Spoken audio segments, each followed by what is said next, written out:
Welcome to the Ropp Star Report. I appreciate everyone joining the live stream that does today. Make sure you help me out to 10K subs. Like, subscribe, comment, turn on your post notifications, and become a member today and help me out. Thank you for the support. Now, let's get into the show.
What up? What up? What up? Welcome to the Ropp Report. Appreciate everyone joining the live stream.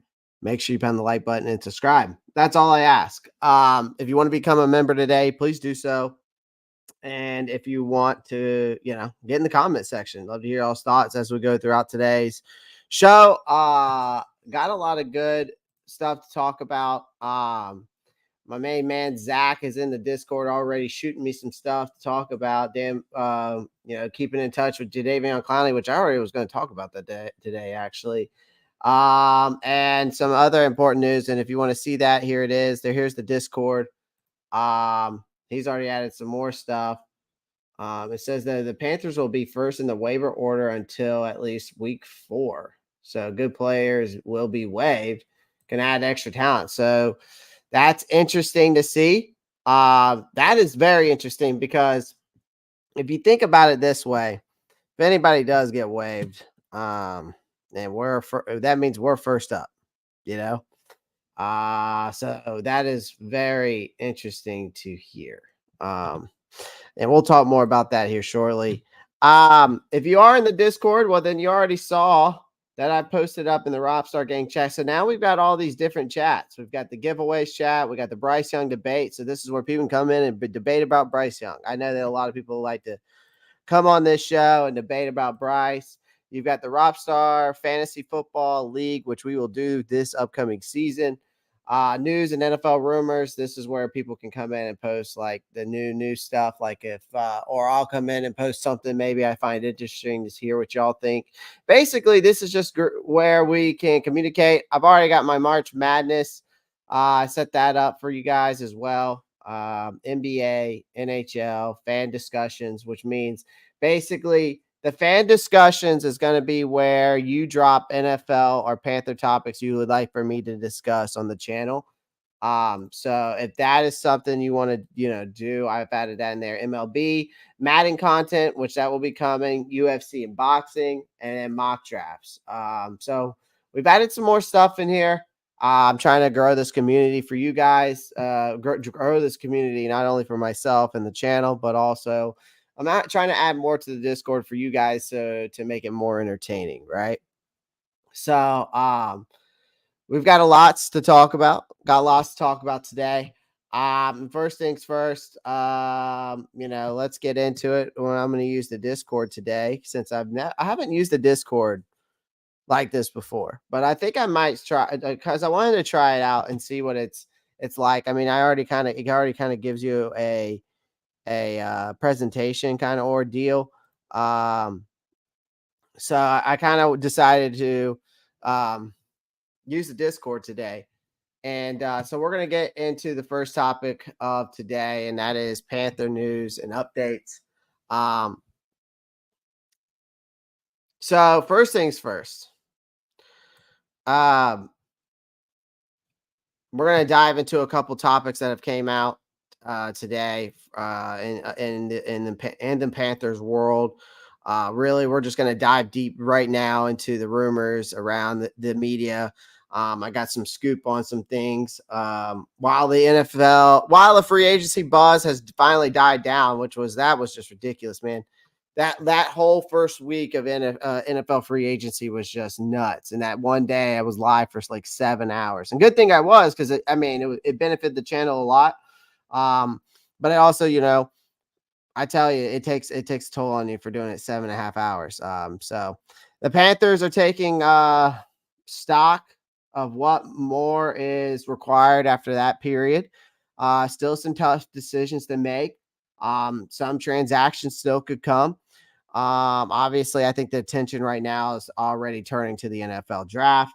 And another excellent opportunity for us to work for those who are in power to start working their magic and hopefully prioritize that draft and the problem and positions that we need to definitely strengthen up, and something that would increase our chances of becoming a competitive team again under new head coach Dave Canales. Now, what's going around the league? Well, there are a few stories causing some debate.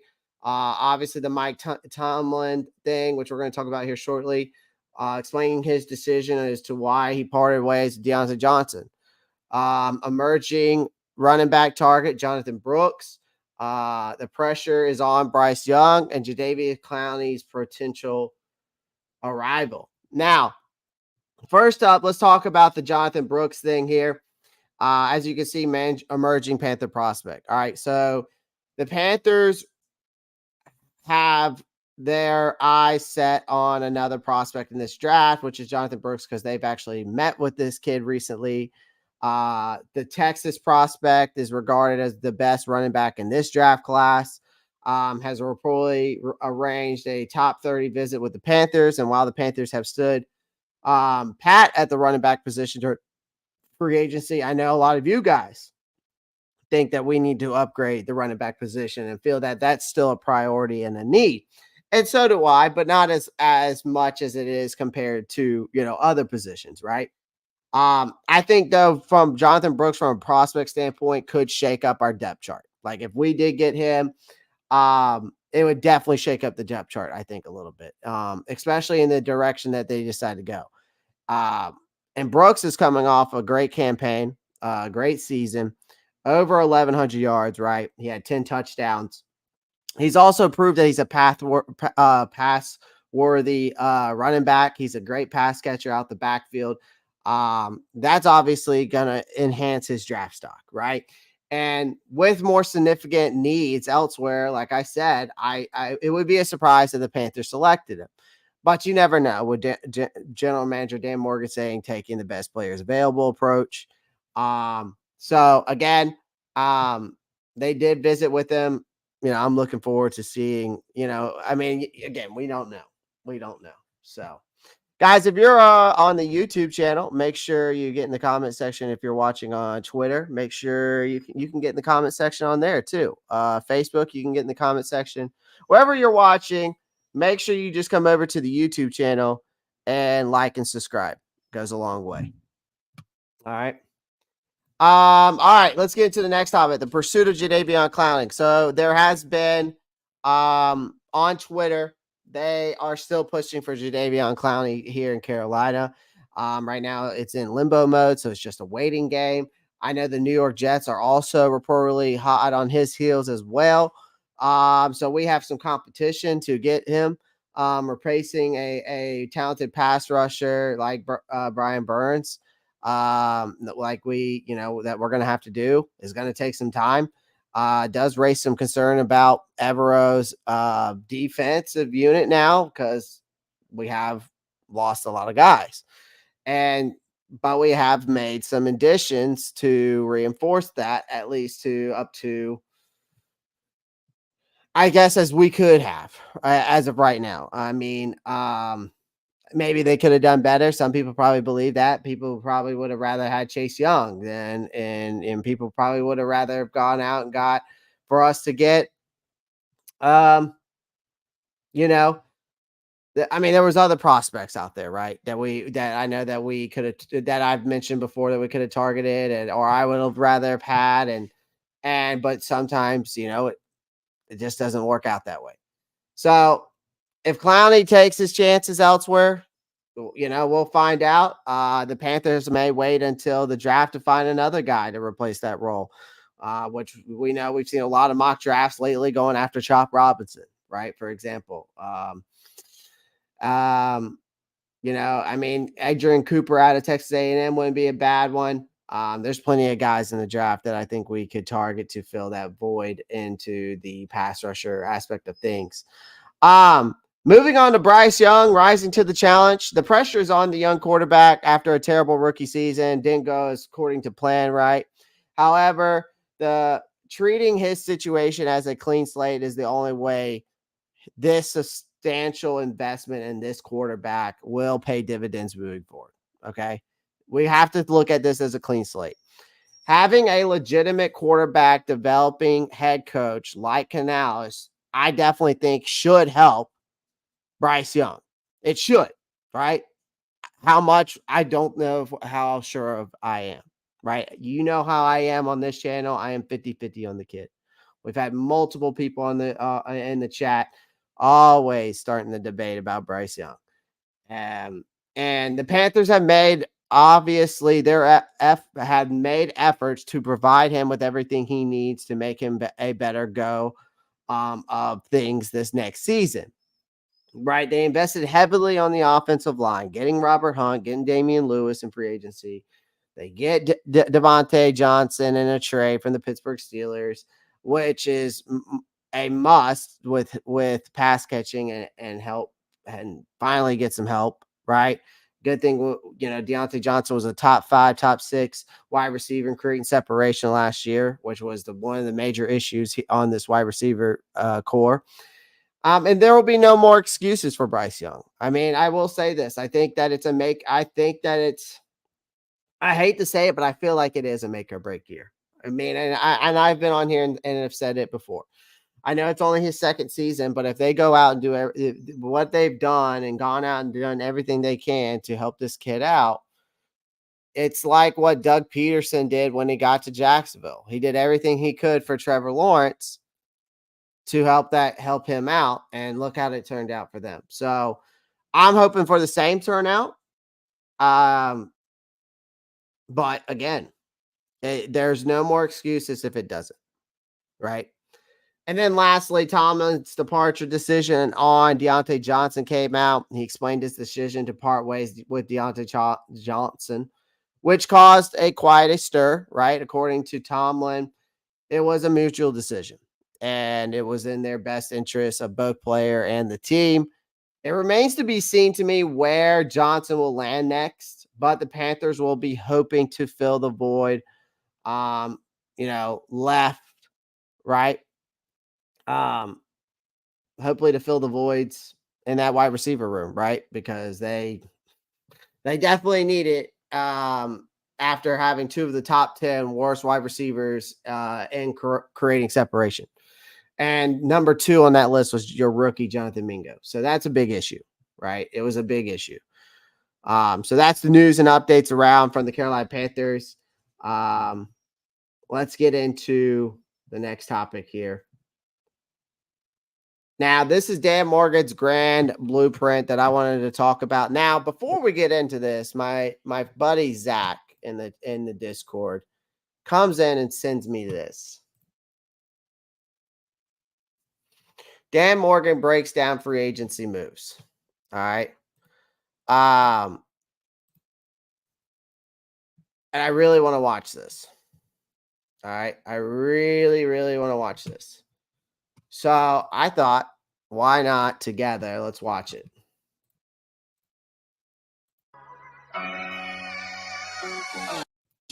Here with Panthers GM Dan Morgan let's go to sound. Let's go to Jabra. Let's go to.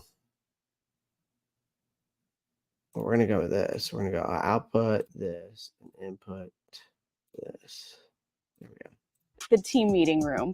And we're going to watch some film of the free agents that you brought into the Panthers, which I think is so cool because we get to see what you guys, saw. Make sure you pound the like button as you brought these guys subscribe in. to the channel, and also get in the comments before we section. get into the film, I want to ask There's you over a big picture question. 20 people watching on become the YouTube, stuff of lore. You 12 said of you watching on Twitter.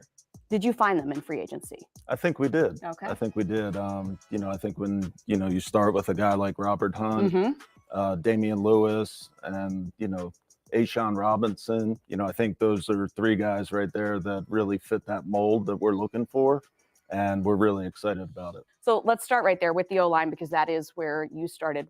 What specifically about Robert Hunt made you say, we have got to go and get this guy, especially what you see on film? I think it's the tenacity that he plays with. He's a tone setter. He's tough. He's smart. And he's just big and nasty. And that's kind of what we want up front. We want those type of guys that can dominate the line of scrimmage. And Robert, he fit that mold. Yeah, so he aligns at right guard. So he's going to play right guard. All right, so let's stop it right there, because this is kind of goes into the next thing I'm talking about.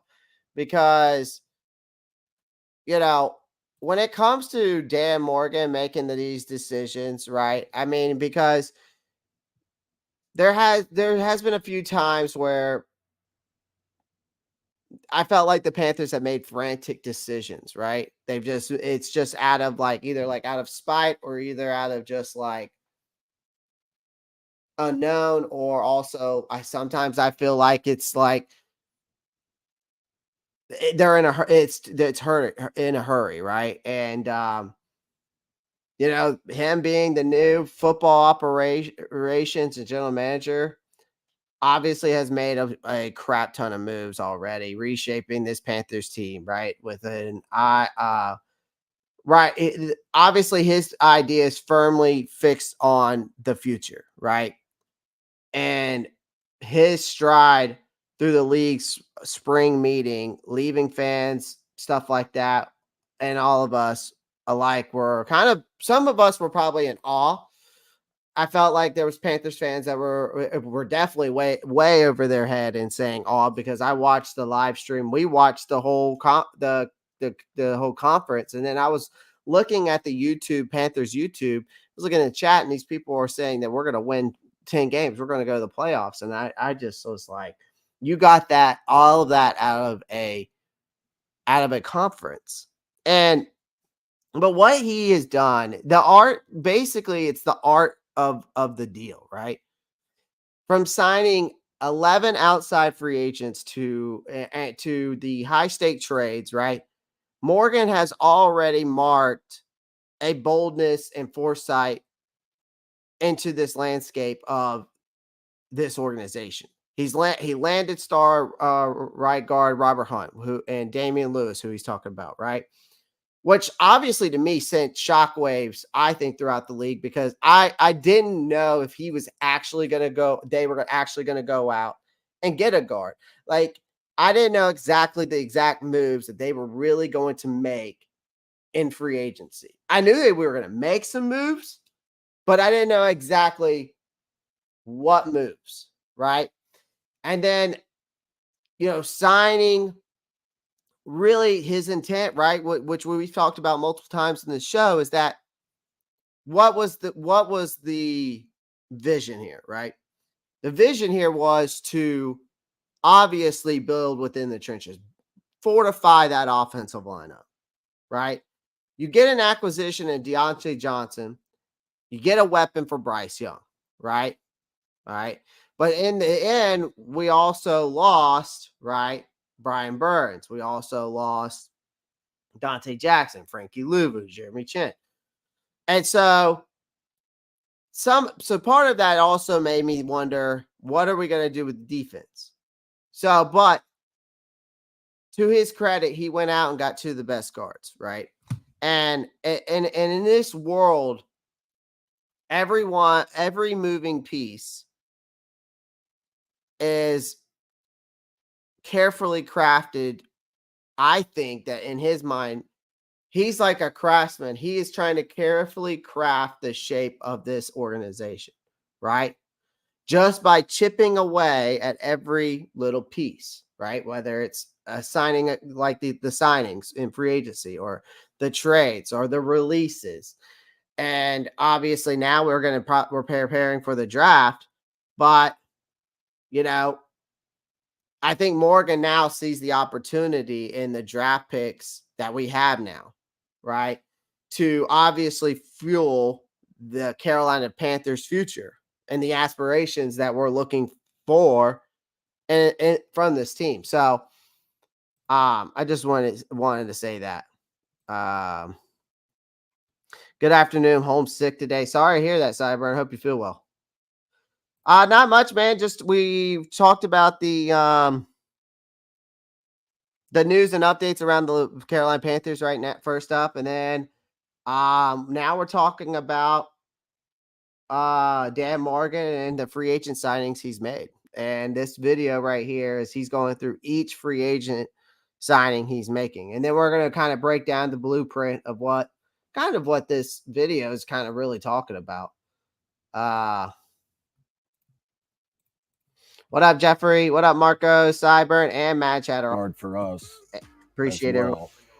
So I think you see, it's a big man that he can get out in space. Mm-hmm. He's got the foot speed. He's got the mobility. For a big man to move that way, not many guys move that way. Even saw him catch a touchdown pass Yeah. once, right? Yeah. He got flipped up and almost broke his neck, but he can move. he can. All right, let's go to another guy that you mentioned right off the bat, Damian Lewis. Yeah. Another very highly regarded free agent. When you watch him on film, what stands out? Yeah, same thing with him. He's a little different body type. He's a little shorter, squattier, but he's really dense. He's really strong. He's really tough. He looks to finish guys.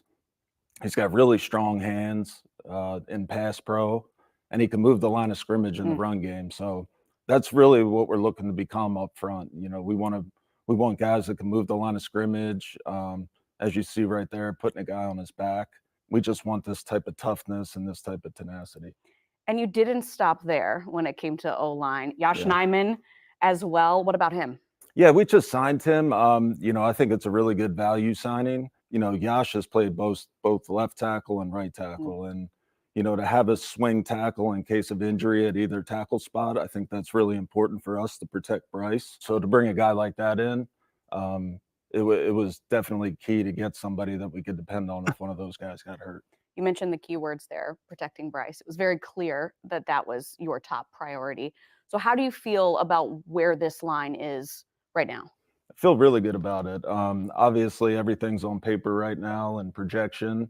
But right now, we accomplished the goal that we set out in free agency, which is to get more stout up front, be able to, set a clean pocket for Bryce, and that way he can step up and he can be the playmaker that he is. You also made another big splash by trading for Deontay Johnson.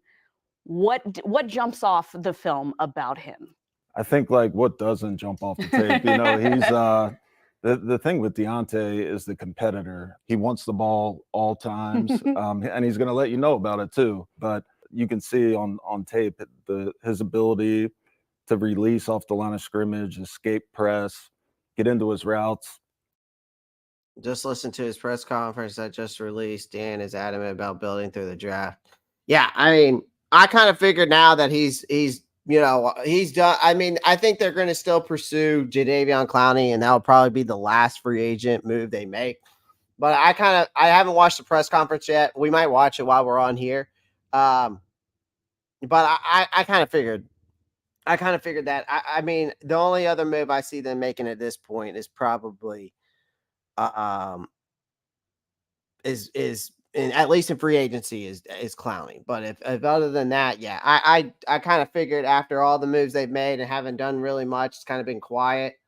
Really after that Nick Scott move, I was just like, okay, there's probably done. It's probably going to time to look forward towards the draft, right? So, but I'm glad they did this video, and I'm glad to see Dan Morgan breaking down film.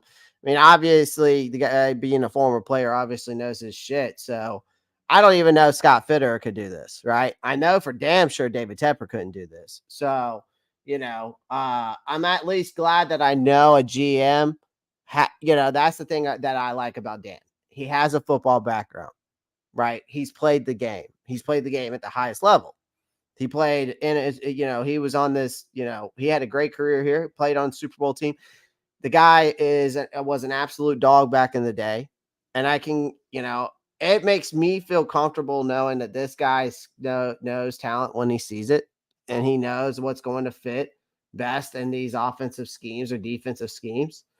And I think that that's going to be one thing that Dan Morgan definitely brings to the table that we didn't have before with Scott Fitterer. And his scout team. I think that Dan definitely knows what he's doing, and him and Dave Canales having that connection. I think that this, even though a lot of people weren't high on it, I kind of looked at it like that from the beginning, and I think that we are in good. I mean, we're definitely in a lot better hands than Scott Fitterer was. So that's just my take.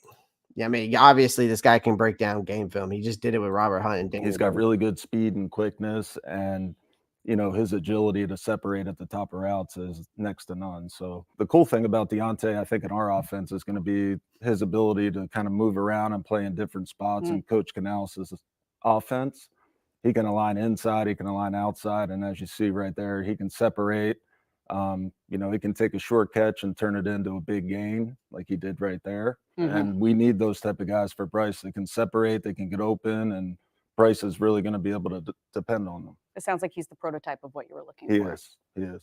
I want to move over to the other side of the ball, defense. Before we start looking at tape, I want to ask you about the decision to trade Brian Burns, Yeah. because I can't imagine that's an easy decision. Yeah, I mean, those What up, decisions, Austin? they're never easy. And a player and a person like Brian, like, we hate to lose them, but at the same time, you got to make the best decisions for the franchise. You mentioned A'Shawn Robinson right off the top as one of those dogs, one of those big, gritty guys. You're smiling just talking about him. Well, tell me what you see. Well, the cool thing about him too, and I didn't even know this when we before we signed him, is the guy, like the energy that he brings to the building. Like, I met him, he came up to the draft room, and just kind of interacting with him and meeting him, you can feel his energy, you can feel his passion for the game, and that's what we're looking for. We're looking for passionate players like him. And All right, so let's pause it there for a second. So obviously now this is where, like, that we were just talking, like, Miss Rand kind of made the comment about just focusing on the draft. Obviously the draft looms is on the horizon. I mean, we're a month away from the draft, right?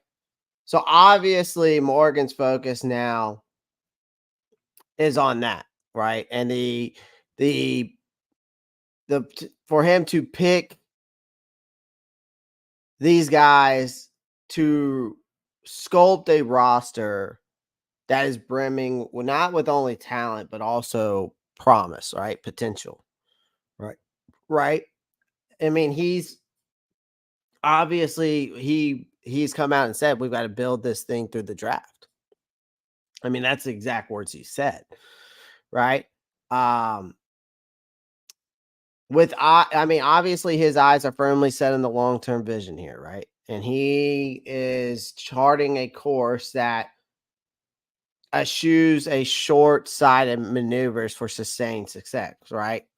Not making big-time moves, especially to basically not making any big-time moves to affect the cap space so that you can have long-term success by having the money to be able to sign the key players in the long term is what I'm getting at.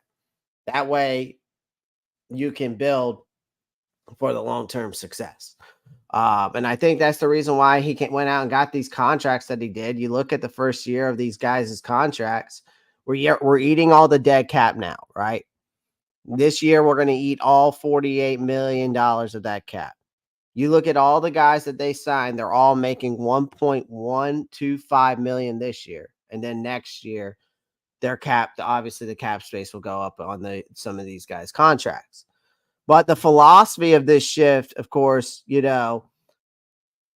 is that the flurry of activity that Morgan signals a departure from Panthers past, where once trades we're good. I would say that we had some decent trades, but nothing that I would even say. I feel like Dan Morgan has just done so much more than Scott Fitter already has. And he's trying to return this team to the roots of success, right? Where it came from. Drafting and development. Those are the two things, right? So his blunt demeanor definitely reflects the lessons learned from stored franchises like Seattle and Buffalo, where success was forged in the fact of the powers of who makes the decisions, right? So and Morgan's mantra right now for everyone that needs to understand is that it's be patient, don't panic, right? You got to embody that. I think we all do, especially in the fact of I feel like we as an organization, ever since the Cam Newton days, have amidst this whole storm of high expectations every year because we were so, I wouldn't say lucky, but we were just blessed with the fact that we had that so much success during that time, right? And then it just hit a downward spiral. And I think that the approach that he's taking straightforward resonates with that determination of who he is as a linebacker, turning it into a front office guy like he is. And every move and every decision is basically a calculated step toward a brighter future, like him as a linebacker watching game film on quarterbacks. What's their tendencies? What do they, what does he do? What does he don't like? What does he, how, those kinds of things, right? When linebackers watch game films, they're watching what these, what's the offensive line doing? What, where do I need to fill my gaps, or, in that, and then I'm saying it in an example way, but where we can finally, hopefully, reign supreme, again, right? So I would say to all you guys watching, do not panic. All right, just be patient. If it works, it will work. It will work out, right? Like if it works out, and it's meant to be, it's meant to be. If it doesn't, then it doesn't. I mean, we can't. I just can't say I don't have high expectations anymore, everyone. I just don't. I don't have high expectations anymore, and neither should you. You know what I mean? Um, that's just my opinion. But I do like what I've seen so far. Yeah. Yeah, we'll see, James. I think there's definitely still in the hot pursuit for him. They're still definitely in the hot pursuit for him. AJ, join the Discord and send me those. Send me the pictures of those. I like to see them. I haven't seen them yet. When Dan, a real football player, has said he wants dogs, I think you see him right here at the line of scrimmage. This is what he does really good. Is he's big and he's strong. He can stack guys, separate, get off the find the ball and get off and make plays. And we need those type of guys. And he's going to be really good opposite Derek too. That way, they can't just run away from Derek, the side that he's on, which they've been doing. So run into somebody else. He's going to be really good for us, and we're really excited about him.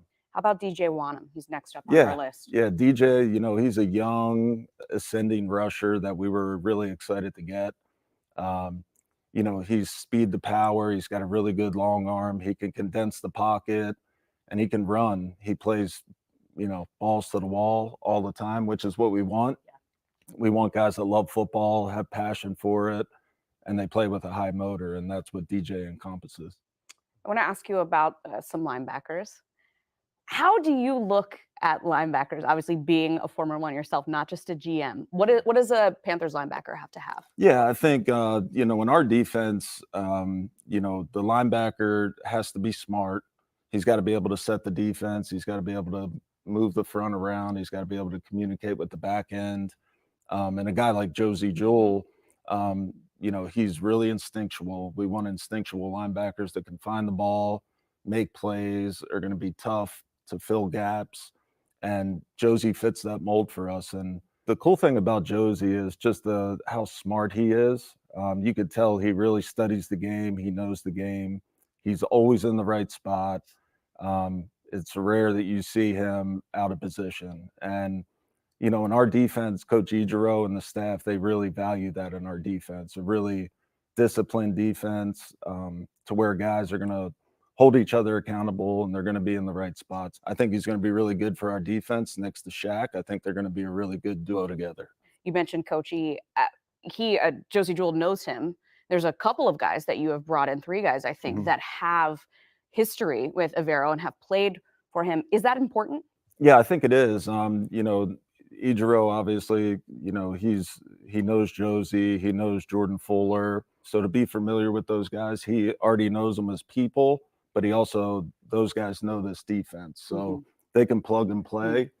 There's not going to be a lot of, learning that has to be done.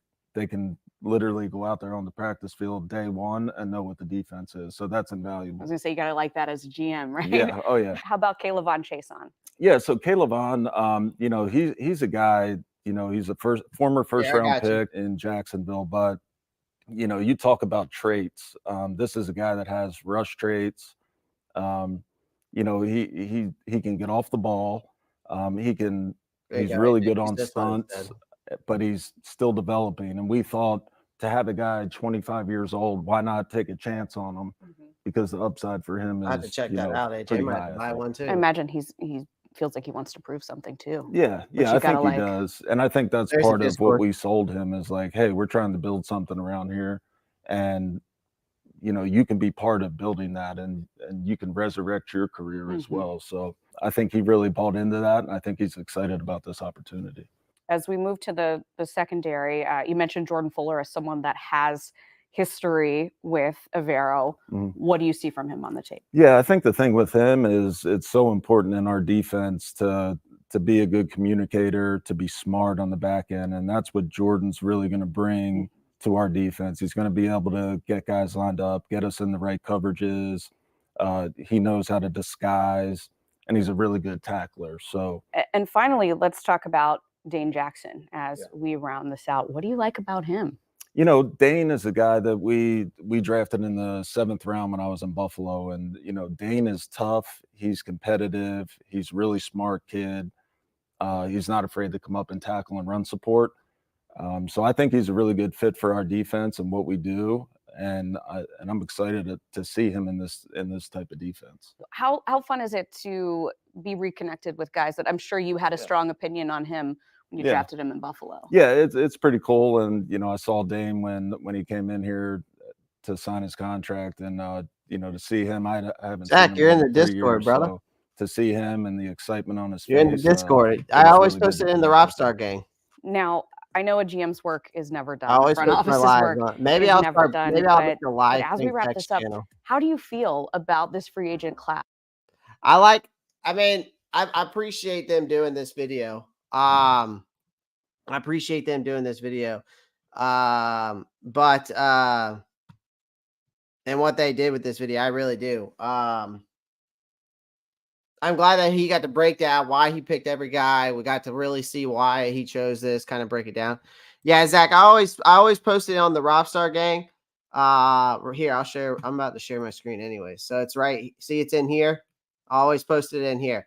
Maybe what I'll start doing is maybe I'll make a live stream chat, and that way you guys, when I post it in there, will get updated on that in there. That way it might make it easier. Might make it easier. Then I posted today's topics in the Robstar gang too, but you know, I can make it easier. I'm gonna check this out real quick on this shop. Oh, okay. They're going with these this year. Okay. Well, I wonder, are they gonna go with the blue, or are they gonna give the guy the blue or the black? They do have snapbacks. Those are kind of sick. Might have to rock a snapback. Might have to rock a snapback, Viking Batman. Gonna have to rock the snapback. But a great video on why he picked the these free agents and how they're gonna fit in. It was interesting for me. The most interesting part of that whole thing, honestly, chat, was, and everybody watching, was what Austin says here. With a Kayvon Chisholm will get a revamp of his career. I hope so. Because the kid at LSU, the kid was a first-round pick. He was a 20th overall pick in the first round back in the 2020 draft class from LSU. I hope so. I hope that he can get a resurgence. That would be huge for us already. And then hopefully, you know, obviously, you know, having DJ Wanham coming off his best season. I mean, if this guy can have a resurgence to his career, and you got DJ Wanham coming off your best seasons, we will definitely be in good shape. We will definitely be in good shape. Because if you go look at this guy's career I want to see his LSU stats.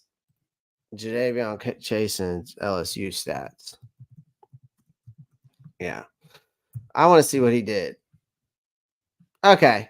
So, I mean, I wouldn't be like, even if he could put up these type of numbers.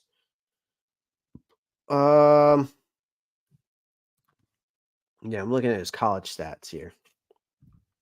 Even if this guy could put up his even if he could put up his if he puts up his season, even if he could put up the season that he had in 2019, where he had 34 solo tackles, 26 assisted, basically 60 total tackles, 13.5 tackles for a loss, and 6.5 sacks, 2 PDs, and 1 forced fumble.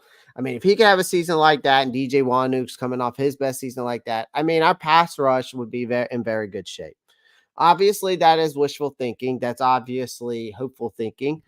But I would love to have if he could resurge his career to what he did in 2019 at LSU and become a first round pick, which is crazy to me.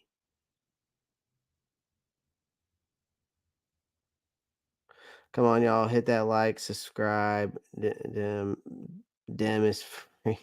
Yeah, I mean, liking, subscribing is for free, James Island. Liking and subscribing is for free.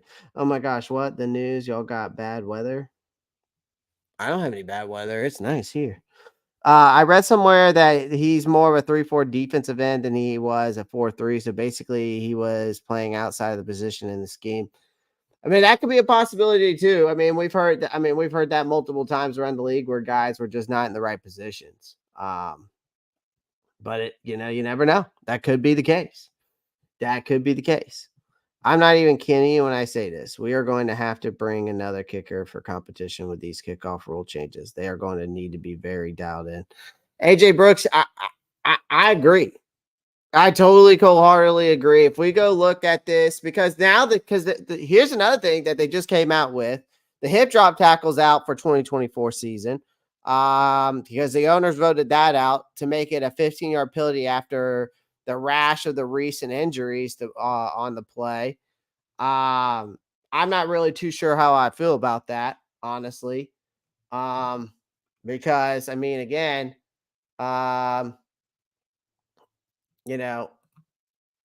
because again, it feels like every year I feel like that these owners, because here's the thing when it comes to those kinds of things, right? All right.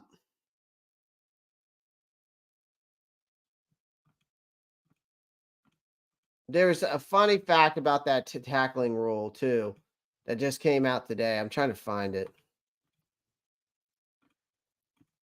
Yeah, so which they make a good point with this, if you think about it. So the NFL Competition Committee, Rick McKay, told the replay assistant will now be permitted to correct certain types of incorrection calls for roughing the passer. All right, I'm gonna share this. So now they've got this coming out for certain types of incorrection calls for the roughing the passer and intentional grounding. So must be purely objective. The quarterback wasn't hitting the head, wasn't out of the pocket, etc. Now there's this competition that McKay says officials will be told they can call penalties for swivel hip tackles. But they must see all three elements, including unweighting into legs. Also note there's no way to get reps officiating it since it doesn't happen in practice, which that makes a good point. So now this hip tackle thing is kind of getting crazy. And Rick McKay was making it clear at this thing today that based off he says here is that multiple times there's a difference between a hip drop tackle, a swivel drop tackle, the defensive player lifting himself off the ground using his weight to fall on the offensive player is what they're falling into eliminate. So I don't know. Some of this stuff is just crazy. Some of this stuff is crazy when it comes to I kind of want to click on this article, see what more they're talking about this. And yeah, to your thing, AJ Brooks, about the kicker thing. Yeah, it's definitely makes me think we definitely might need to bring in a kicker for some competition for sure.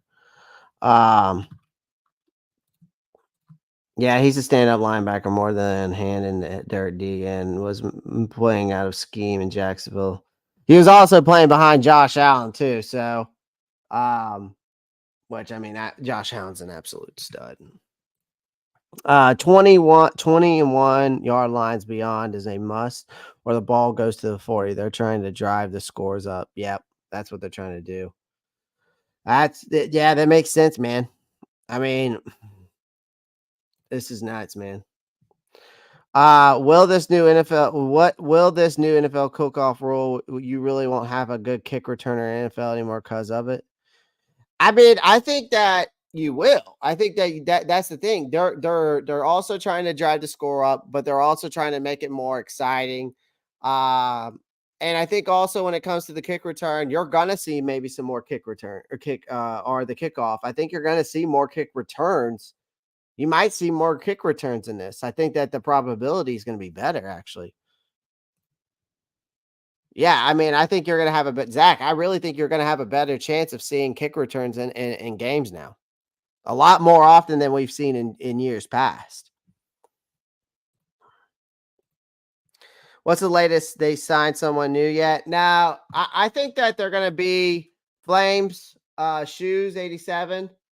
Flame Shoes 87 or Flame Hose 87. I don't know which one you are. I don't care either way. I'll say it. I think that they're done signing. Unless the only person I think that they'll sign next is possibly Jadeveon Clowney. I really do. I think the next person they'll sign next is probably Jadeveon Clowney if they get him. Other than that, I don't see them getting it. Anyone else? I think they're just going to focus on the drafts. The 40, 30-yard line is going to be more like, oh, shoes. Okay. Well, it said you got hose in there, you know what I mean? Like you got it together, so it kind of says Flames hose, you know. So I don't know. Sorry, my bad. My bad. Marcos thought that was funny. The 40-yard line is going to be like rugby with scrubs and dudes just making big piles and guys finding holes for big plays. Yeah, it's going to be AJ. I think it's going to be interesting. I think it's really going to be interesting. Zach's coming in here already. Yeah. So I was speaking about it earlier in the news. Flame Shoes 87. They're definitely still in the pursuit for Jadeveon Clowney as of right now. I think that's the only guy that they are. I appreciate that Zach sending that in the chat or in the thing. I see. I read it. Flame host. See, Marcos Cash. See, thank you for backing me up on that. But again, they're keeping in touch with Jadeveon Clowney. I mean, it's all over Twitter, as well as the other people. I don't know who they're keeping in touch with, as well as other people. Again, but the biggest news that Zach sent me today, which I appreciate Zach so much. He's my Discord. Zach's the Discord guy for sure. Zach's the Discord guy for sure. But this is the one that I found so most interesting that Zach sent me today, which I could not see this on Twitter today. But it says that an important nugget here, the Panthers will be first in the waiver order until at least week 4. So if any good players get waived, all right, which means they either get released, right, or they get cut, whatever case may be, we can add them. We'll be first in line to add them. We will have, it's just like, okay, like you're in fantasy football, right? You pick first, but but on the waivers, if you're first pick in the draft, like sometimes in fantasy football leagues, this is how it works. It's kind of the same thing here. If you're the first pick in the draft, right? In your fantasy draft, you're last on the waivers. But in this case, in the NFL, if you're the worst team, you not only do you get the first in the waiver, I think this is how it works, if I'm not mistaken. And if someone correct me if I'm wrong in the chat. If you're dead last in the league, right? Obviously, you get the first overall pick in the draft, but I think it works in the waiver wire like this too, that you get the first waivers, right? I think that's how it works. I could be wrong, but I think that's kind of like the aspect of things.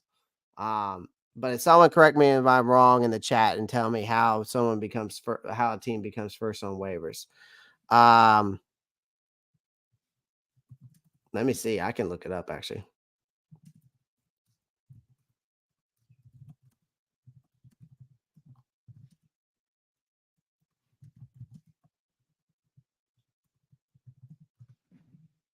The waiver order is typically based on current standings in the NFL. So with the team holding the worst record, okay. So I was right. Okay.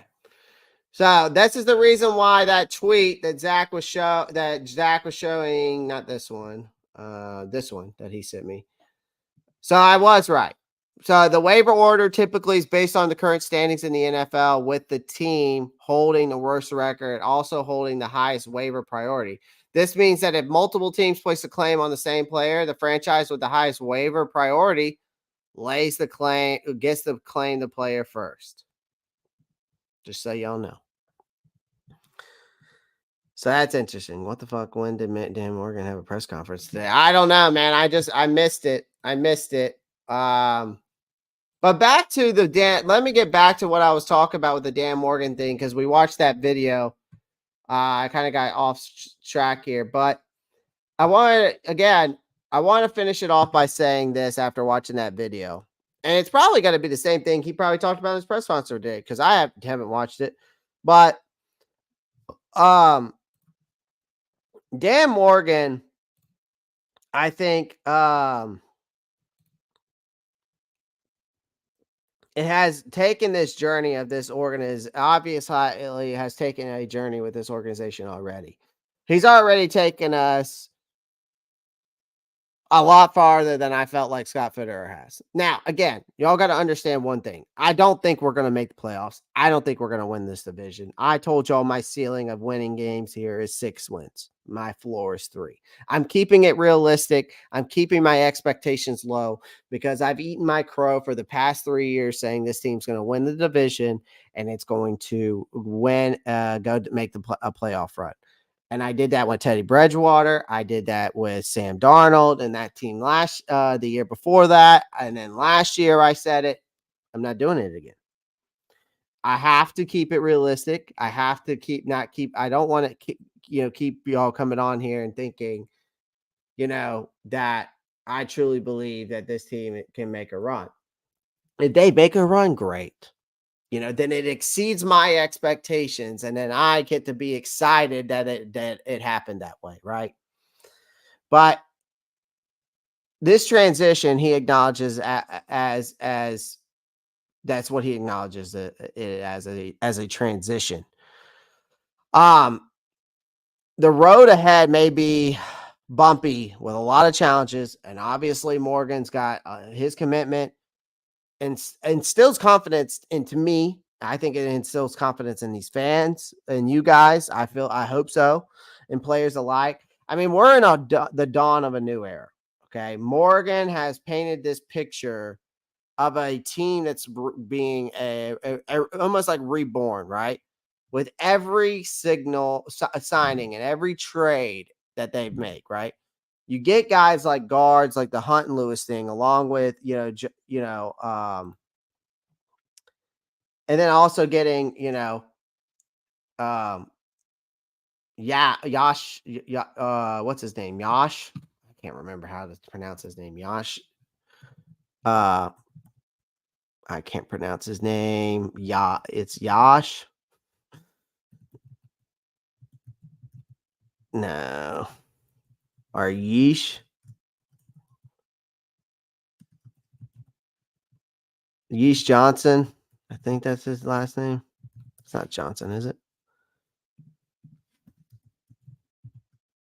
No, not Johnson. Why am I? Yash Nietzschman. So getting guys like that, right? Obviously symbolizes not just talent, but grit, determination, like he was saying about those guys, right?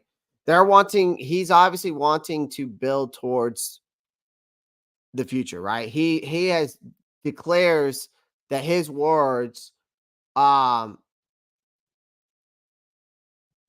to obviously build this thing from the ground up. And I feel like that's what he's doing. And some of you don't see it that way. Some people still believe that, oh, we're just retooling. We're just retooling. I don't see it as that way. When we retooled, it was just like very minimal retools. It wasn't very like you got any big signings. It wasn't like you got brought in any big name guys. You were just you didn't do much to the offensive line. It wasn't like that, right? To me, I just love that his unwavering resolve and determination.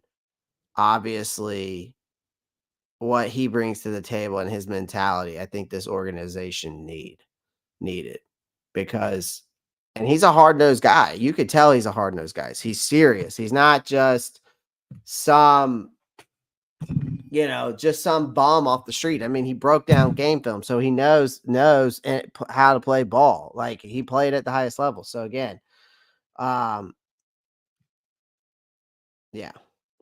So I love what he's doing. I love the blueprint. We're gonna get into this next next topic, and then I want to get through some of these comments. The press conference was at the meeting today for the coaches. Yeah, that's what the press conference. I think maybe what y'all saw was about. Obviously, he was talking about it. I just saw this not too long ago. I kind of want to hear what they were saying about the Panthers here.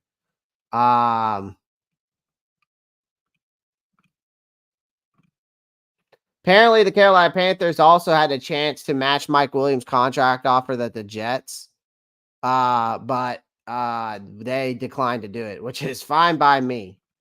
I did not want to pay a 29-year-old guy $15 million who's only played one full season. So, did he mention anything interesting?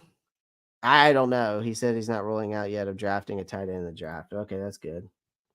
He covered a lot in his virtual presser. Yeah, I didn't get to see that. This team is way closer to the first pick. Oh, that's what I'm saying, Justin. Like, I mean, I'm keeping my shit realistic, bro. Also, he had said that talks with Derek Brown's agents going really good right now. Yeah, I saw a lot of tweets about that already from Joe Parsons and David Newton. They're both going back and forth on tweets about the Derek Brown thing. So sounds like they're already in talks about signing Derek Brown. They want to get him. I think it's smart that they're doing that. Get him in now before his contract and his value gets up even more. Because if you don't, it's going to be tough to sign him.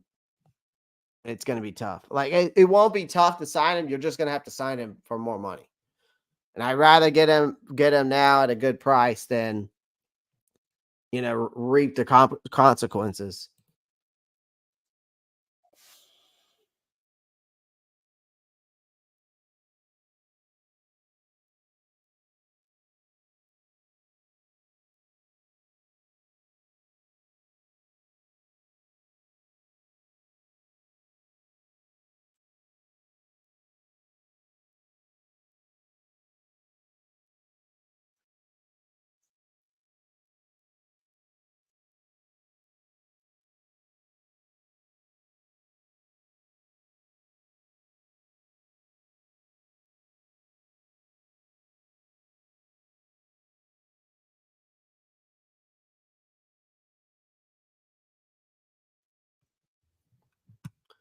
Makes a good point. With the rule change on tackling, need to go tight end, power running back in the draft. And Justin, I was just thinking that's the reason why I brought up the Jonathan Brooks thing today. I mean, he's a bruiser back. He can be a bruiser back, but he also can be a great pass catching back. I think he would benefit in this offense for sure.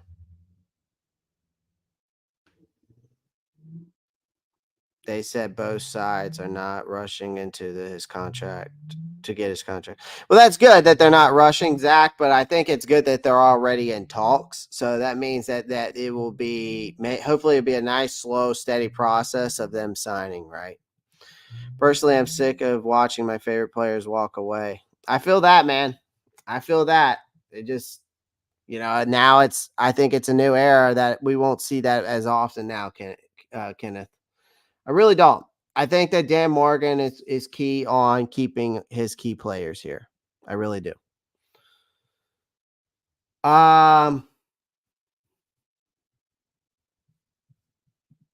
Yeah, he had a top 30 video with us. So again, they might go both. I've got Jadavion Sanders on this, as you can see here. And you got, and so they might go Jadavion Sanders and Jonathan Brooks. And if they did that, I wouldn't be mad at it. I wouldn't be mad at that at all. I think that with what Justin K said, bringing in a tight end and a power running back, I would love to see Jadavion Sanders. Or if they don't get Jonathan Brooks, give me Braylon Allen or Audric Esteem. Braylon Allen out of Wisconsin or Audric Esteem out of Notre Dame. Both big bruiser backs. Isaiah Davis out of South Dakota State's another big one.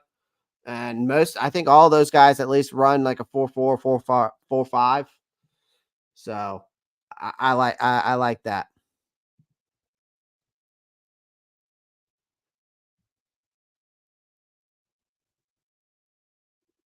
Southern Mafia mentality. That's what we're gonna call it. That's funny. Never want to pay players. We always want those players at a hometown discount. I just want them to pay Derek Brown. I want them to pay him now.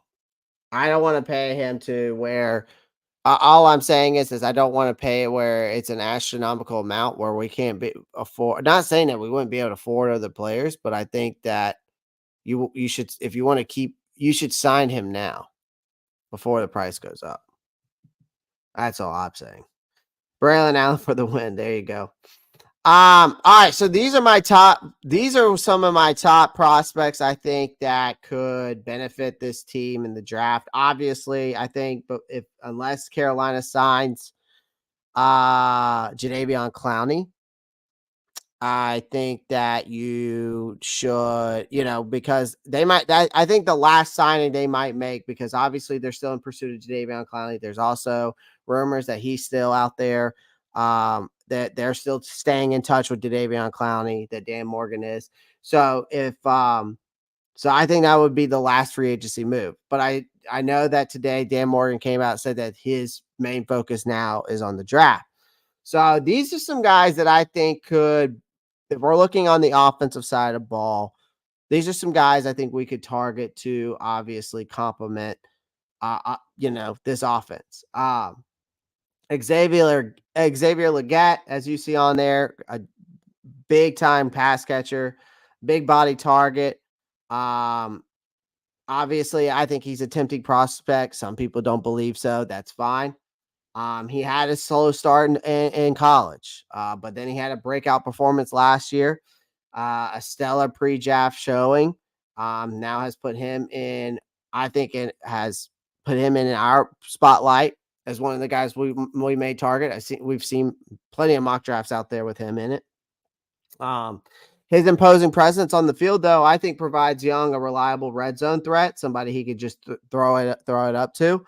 Adding a new dimension to this offense. Jadavion Sanders, another tight end who's an extraordinary tight end. It's obviously we have been in a dire need of revitalizing that tight end position, especially with the fact that we've ever since we lost Greg Olsen, we've never had the replacement for him. You get a guy like Sanders. He's a matchup nightmare, slick route running skills, explosive cuts. He's great in the blocking game. May need some polish up in some other areas, but he's a big time pass catching tight end. I think he could transform this offense. I think that it also offers Bryce Young a dependable option across the middle of the field and also in the red zone. Malik Washington, he stands out to me because of his electrifying speed, his elusive playmaking ability in this draft class. There's a lot of receiver talent, but these are guys that I know that we could get right in this draft. Now Washington has a knack for making big plays. I think he could definitely interject some energy into this offense. He transferred from Northwestern to Virginia. Obviously, he's proven himself to be a force to be reckoned with, capable of turning short catches into big gains. Kind of like how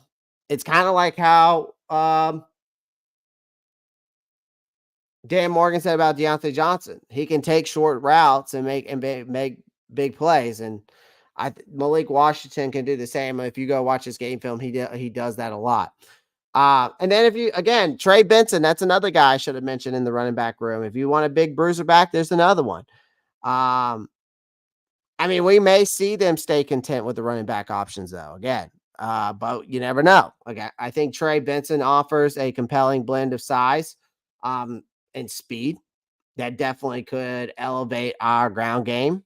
Right, 2 seasons of stellar production there in Florida State. Obviously, his ability to power through defenders, contribute to the pass game could provide Young a valuable ally in that backfield. Especially, in the pass game, he can add a new dimension, I think, to this offense.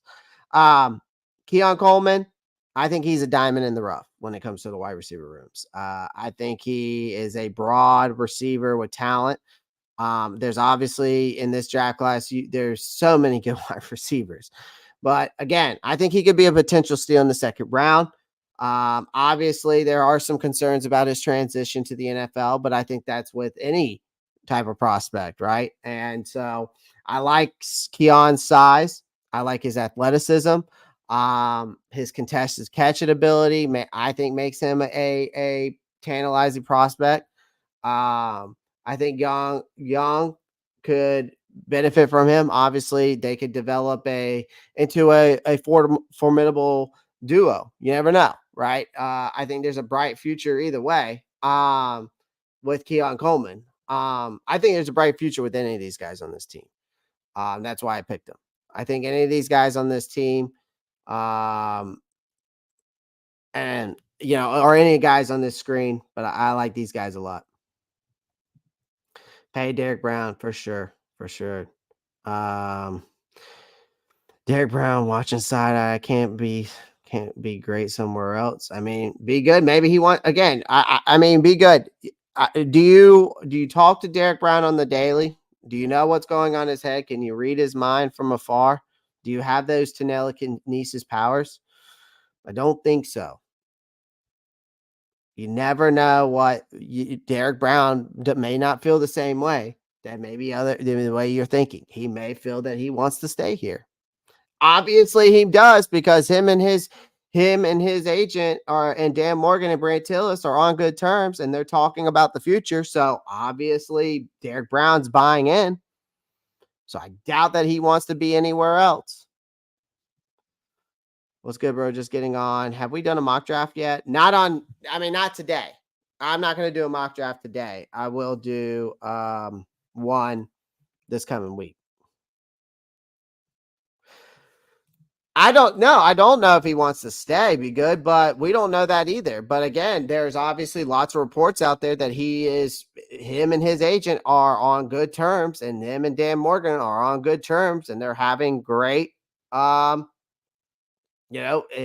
looks good. They're obviously talking about the future. So that's what I'm getting from all of that.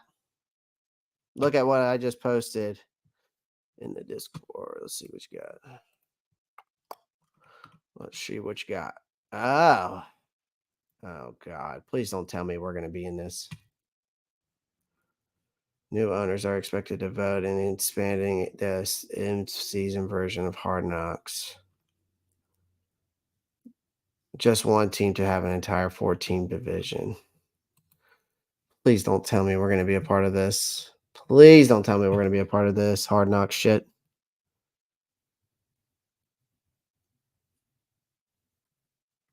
Please don't tell me. Okay, well, it doesn't look like we're going to be a part of it because it seems like it looks like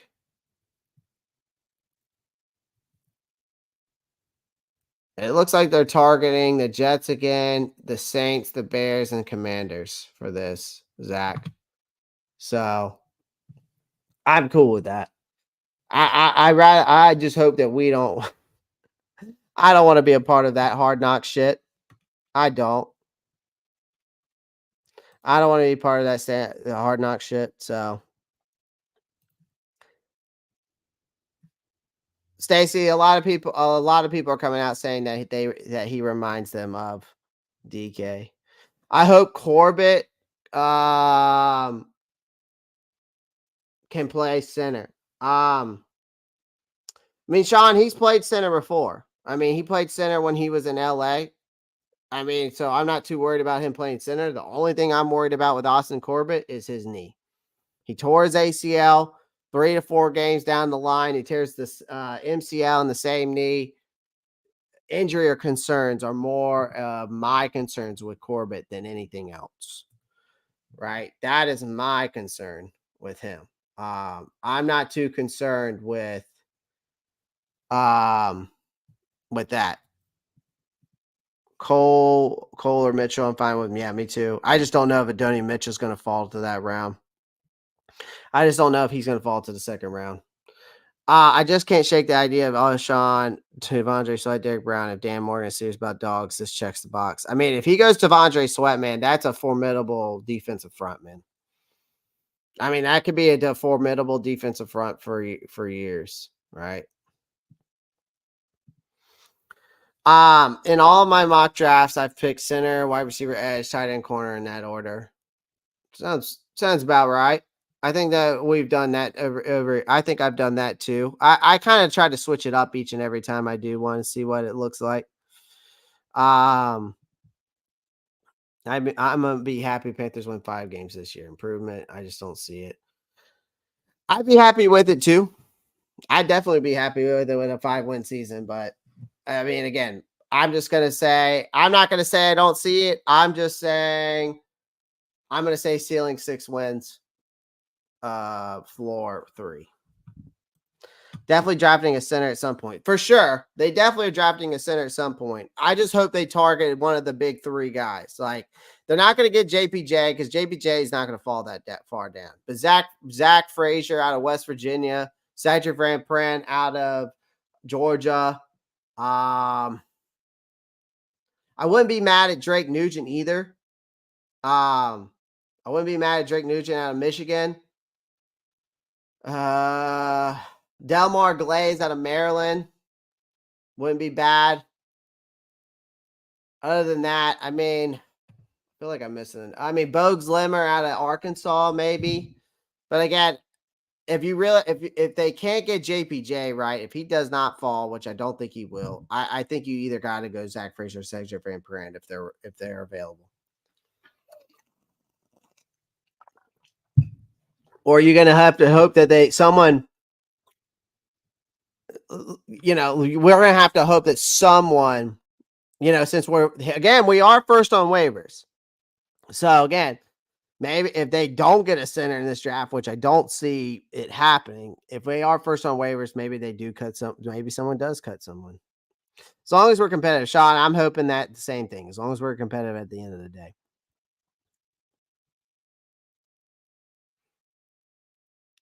I think that I could see Tavondre Sweat falling. I could see Tavondre Sweat falling to the 3rd, maybe. I could see Tavondre Sweat falling to the third for sure. Let's not. Hopefully, you're a hopeful thinking person. I'm just not, and that's okay. You're not a hopeful thinking person. That's okay. That's okay. Nah, there's a big drop off after Van Pran. Yeah, I know. I would probably say after that, it's like either Bogues Limmer or Drake Nugent. That would be next trap set. We're definitely going to see a better offense. I hope so. I surely hope so. Let's get into. I know I didn't get to talk about this yet. The Nick Scott signing, I didn't get to talk about this at all. So Nick, I think we do take Sweat at 39, wide receiver 33, and maybe move up and pick a swap to get these eyes. Interesting, AJ. Honestly, this might be the one off season in 4 years that I feel like there will be progress. Not saying take division, but I want to see points scored for sure. That's all we want to see is progress, right? At the end of the day. Would you be cool with giving up 65 for T. Higgins? I mean, if we get T. Higgins, then I wouldn't say we really would need to draft a wide receiver to the later rounds, which you could get Malik Washington in that late 5th round, which seems to be where he falls, which is one of the guys I like, which he would be a great fit after Adam Thielen leaves. But I wouldn't be mad about it because then in the first 2 picks, then I know what they're going.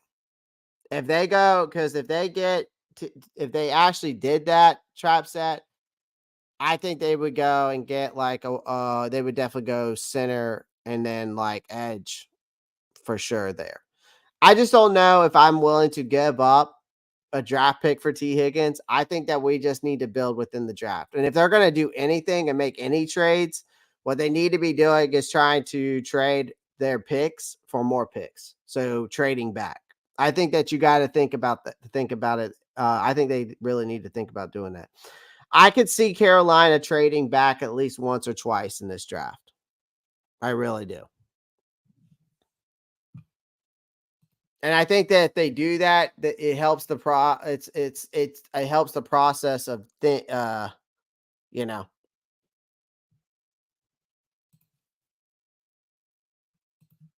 pulled out from the game. Just wondering how much money the dude wants. We're gonna have to really. That's the thing too. I don't know if I want to pay T. Higgins down the line. I just don't know if I want to pay T. Higgins down the line when I could probably get a Keon Coleman or someone that's just as good as who might be just as good as T. Higgins down the road. And I don't know. I think we build within the draft. I don't think we make any more free agent moves besides maybe the Jadeveon Clowney. But I think they do make. But I think their main focus now is in the draft.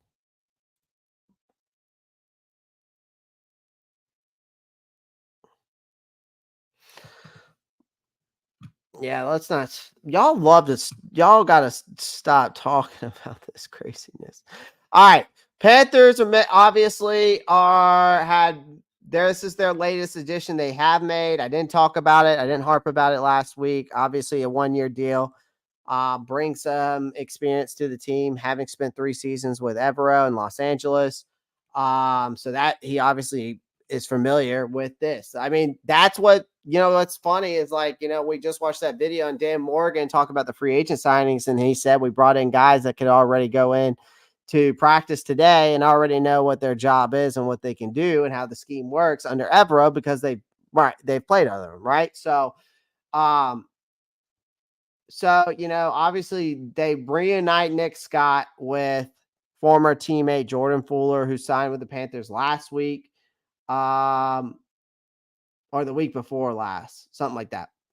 It wasn't too long ago. I know that. But the two should be able to pick up where they left off. I think they'll help this defense improve, at least after what we've lost. This guy's not very good in pass coverage. Well, I will say that. But in pass rush, he seems pretty good. 75% on pass rush, which is not bad. Run defense could be better, but definitely an overall not a very good grade. Coverage is very bad, right? But when he was a 7th round pick in 2019 by the Los Angeles Rams. That year in 2019, he recorded over 24 tackles in 31 games, or during his time. I'm sorry, 24 tackles in 31 games in his first 2 years. Obviously, he's got some versatility to him, willingness to contribute wherever needed. But again, in 2022, he had to work his way back into the rotation. When to earn his starting role back with the Rams in 2022. And he recorded that year an impressive 86 tackles, 5 passes defended, 2 interceptions, 2 forced fumbles in his first year as a full-time starter.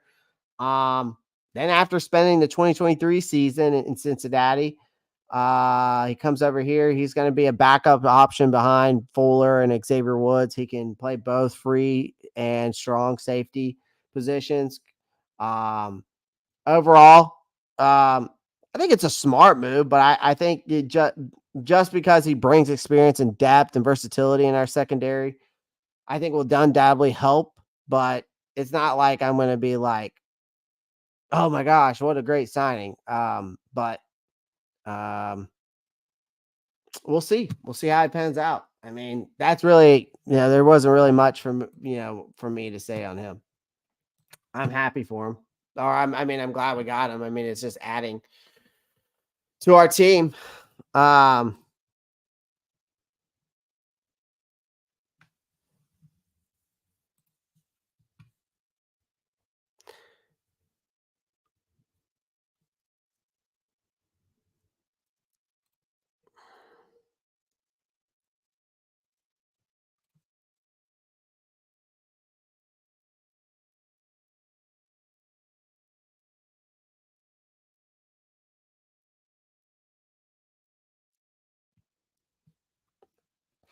Well, here are my reasons for hope in Carolina. Here are my expectations and reason for hope in Carolina. All right. I see y'all going off in the chat. Here we go again with the Bryce thing. If you really want to get in the Bryce debate, I'll show you something. If you're in the chat right now, here is a wonderful Discord channel, which I can invite everyone to, but it's the Discord channel that I'm going to invite you here, invite people. I'm going to put it in the link here. And if you guys want to debate it out, there you go. There's the link right there for you guys that you can go ahead and debate it out inside. All right. Inside the Discord, the Bryce Young debate. Let's embrace debate about Bryce Young. You can put all your stats in here. You can put all of those comments you're making in here. That way we can keep the chat going and not talking about the Bryce Young debate. All right. Put that pressure on Clay. I mean, there it is. Y'all, I've said my piece on it. I'm not going to harp on it anymore. I'm not going to harp on the Bryce Young thing anymore until further notice. So I'm looking ahead to the 2024 season instead of the Bryce Young debate. Okay. We are in a precarious position as an organization. Expectations are understandably low, I think, after being the worst team in the NFL last year. However, there are reasons for hope. And in this final segment, I'm going to tell you and explore these reasons why. First, let's address the elephant in the room, okay? Let's address it now. The Panthers are not expected to be a playoff team in 2024, and if you think so, you might need to go see a psychiatrist. Few rational fans would even consider it a legitimate possibility. Again, go see a psychiatrist. However, success is relatively, and for the Panthers, a successful 2024 season to me would look vastly different from what a team with a preseason Super Bowl aspirations might consider a success, right? So what does a successful 2024 look like for the Carolina Panthers? It comes down to 3 things: coaching staff, a serviceable quarterback, and a team still in the mix late in the season. That's for me. I think that a new head coach and Dave Canales, his staff, have to be competent and adaptable and innovative. And it's been a while, if you think about it, since this team has had a coaching staff that fits that description, especially on the offensive side of the ball, right? Okay.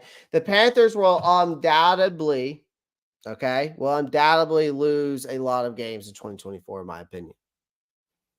But as long as Canales and company can show they are building a solid foundation for the future, that's a win in itself, right? It's just like what Ian Rappaport just said on the NFL News Network when they asked him about the Carolina Panthers, and he said, well, think about it this way, basically. Let's talk about the Arizona Cardinals in 2023. They were, when Kyler Murray came back, he kind of researched himself as a starting quarterback for the Arizona Cardinals. And so the Cardinals still feel that they have their future quarterback in Kyler Murray. They got their franchise guy still. And I think about it that way. So Bryce Young can come out here and, like I said, be a serviceable quarterback, can prove that he can play and research himself into that, what we drafted him to be, not necessarily a guy that's got to go. I don't think he needs to be a guy. I don't think this season needs to be where he just goes out there and has a CJ Stroud kind of year. I just need to see progress. I need to see improvement. And prove to me that you can be serviceable like Kyler Murray did for the Cardinals. He researched himself a little bit. So again, build that solid foundation for the future, and that's a win in itself. But back to the Bryce Young thing. I know y'all are probably still, I think, I know that this channel, we love to have those debates in the chat. Okay. See y'all having the debate in the chat already. So I'm just going to ignore it. Y'all can handle that out. But again, we do have the Bryce Young debate right here. So be good. Jalen. Who else is in there that's talking about us? Stormtroopers. You got Stormtroopers. All right. So here's your nice little thing. Y'all can talk about it in there. And it's already in the Discord. Okay. All right. One-Eyed King. I'm not sure who One-Eyed King is. Who's One-Eyed King? Just joined, but I appreciate you joining the Discord. So back to this. So down to the Bryce Young thing. Since y'all are talking about it, I got some thoughts about it. The second measure of success is Bryce Young developing into a serviceable quarterback. By serviceable, I mean that he can at least put the Panthers offense in a position to be competitive every week, or at least most weeks, right? Success for Bryce Young looks like in 2024 would be becoming a capable game manager. It's not exactly a high bar, right? But he will need to learn to crawl before he can walk, let alone run. Does that make sense?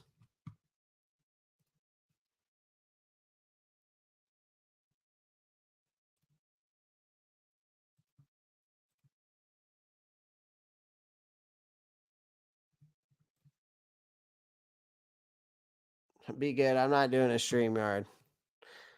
We'll do it one day. I'm just not in the mood to have this whole debate.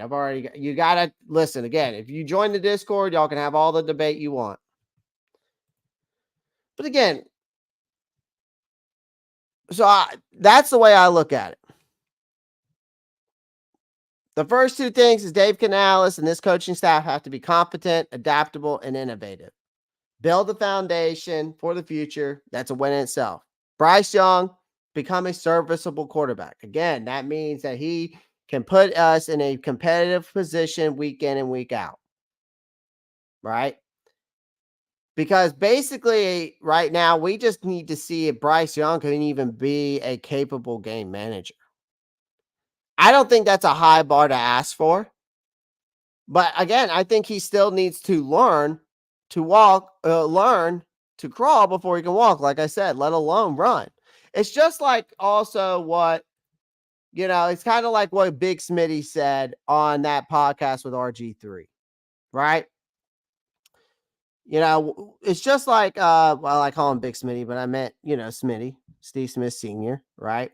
What he said about, Bryce Young. Is he in on Bryce Young, right? And, he kind of summarized it up in a way that I kind of get it, right? And the one thing that he said that really sticked out to me with that whole thing about Bryce Young was basically he said any smart person can look dumb if he's around a lot of dumb people. And a dumb kid or anybody can be brilliant if he's around a lot of intelligent people.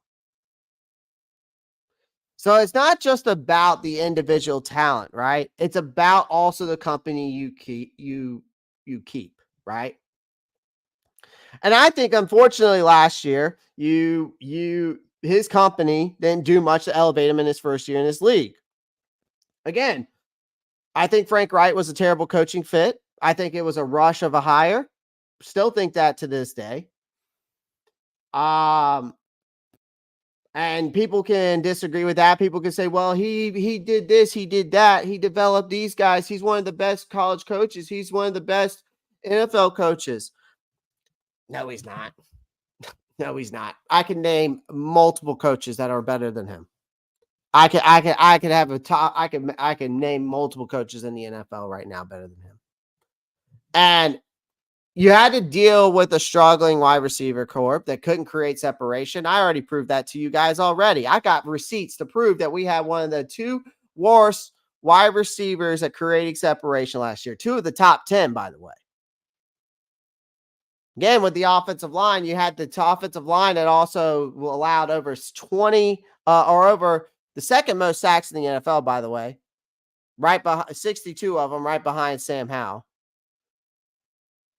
The kid also went through basically 2 head coaches and 2 OCs in 1 year. If you think about it that way. And experienced multiple changes in the offensive coordinator position. I mean, all I'm asking, so I don't think that the second narrative that the reason for my hope of saying that Bryce Young being a serviceable quarterback, by saying that what I mean by that, by saying that he can at least put this offense on the field and be in position to be competitive week in and week out, it's not setting the bar too high. I think that, again, this kid I need to see if he can just be a capable game manager first before I can say anything else.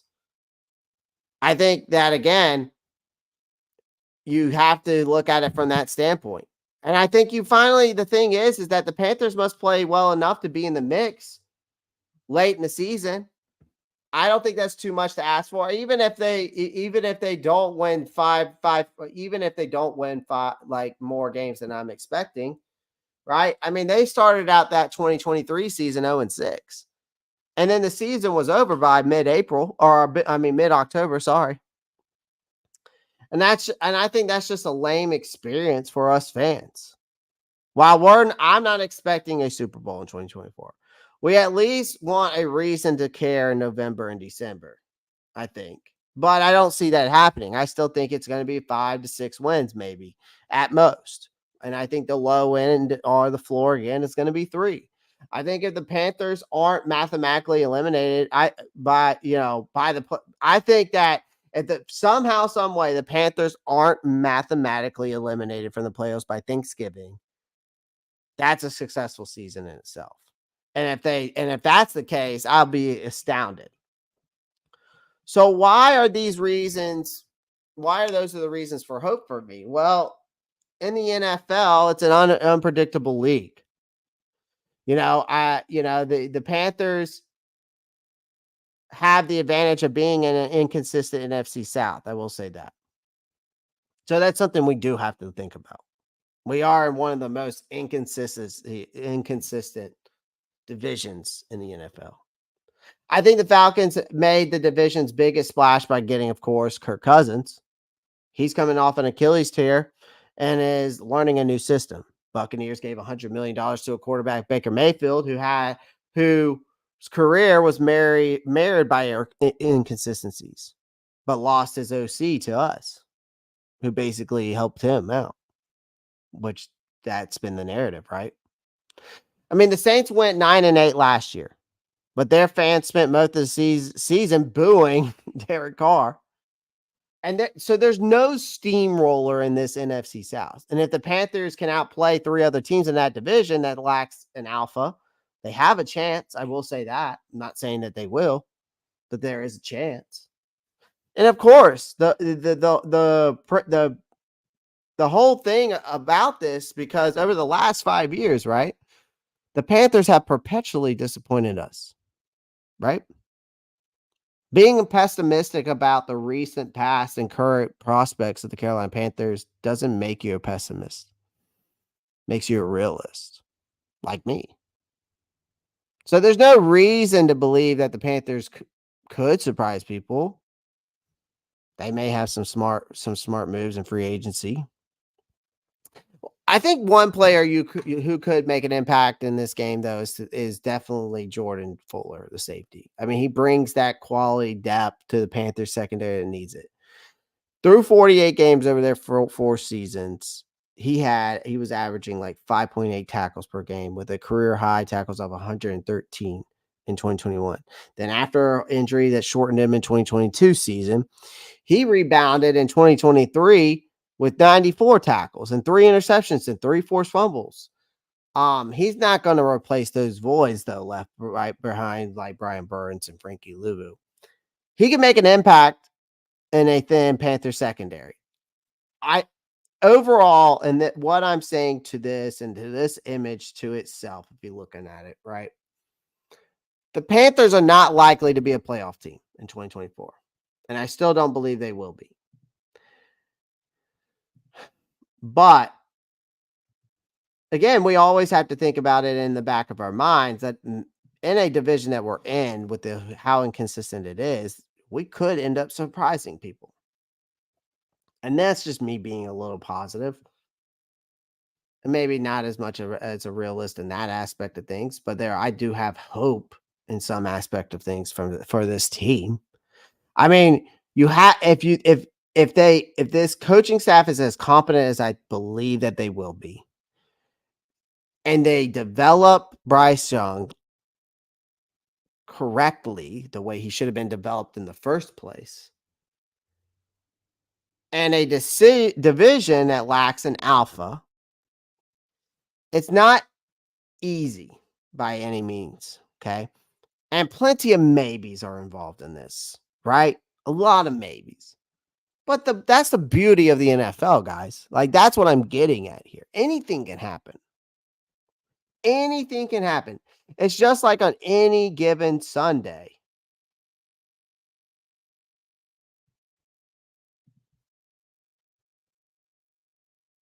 Right. That's what I'm saying. He crawled through his first season basically because he kept having to get up because he got put down so much. And now he needs to prove his technique. Absolutely.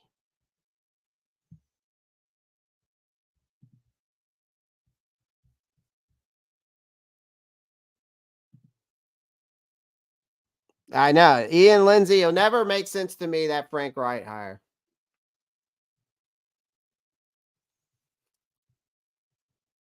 What up, Vietnam? Hey, be good. Are you still in here? I'm going to show you something. I'm going to show you something real quick. Do want to show you something that I think that you might find educational. That I think you need to see. And I think you would appreciate this.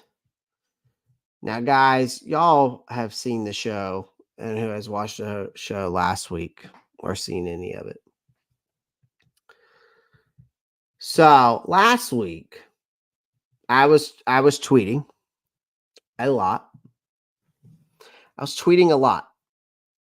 Football Insights, I love these guys.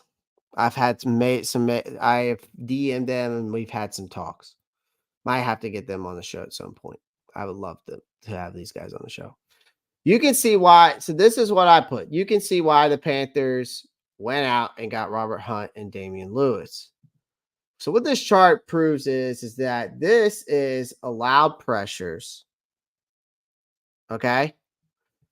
So be good. Hold on before you say anything else. I'm going to run you through some statistics, some facts, some stats. Since you like to talk about facts and stats just like B, and you like to do it in the chat, I just want to show you something.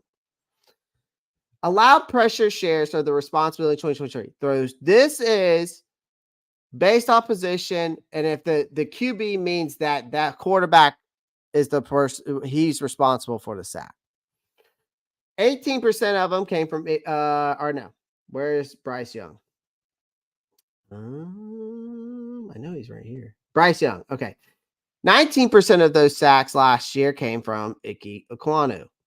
24% of those sacks came from the left guard position. The 26% of the sacks came from the right guard position. So no wonder they went out and got Damian Lewis and Robert Hunt, right? 13% came from Bradley Bozeman. 17% came from, obviously, Taylor Moton. Now, 15% of those, which was the second least out of all of them, the second least was Bryce, him, leading into the sack, right? Like a lot of people like to blame it was his fault that he got sacked. But he was the second to least, okay? 25%, that means pass P2S, which means pressure ended up into being a sack. Okay, so there's that stat. Now, here is Bryce Young.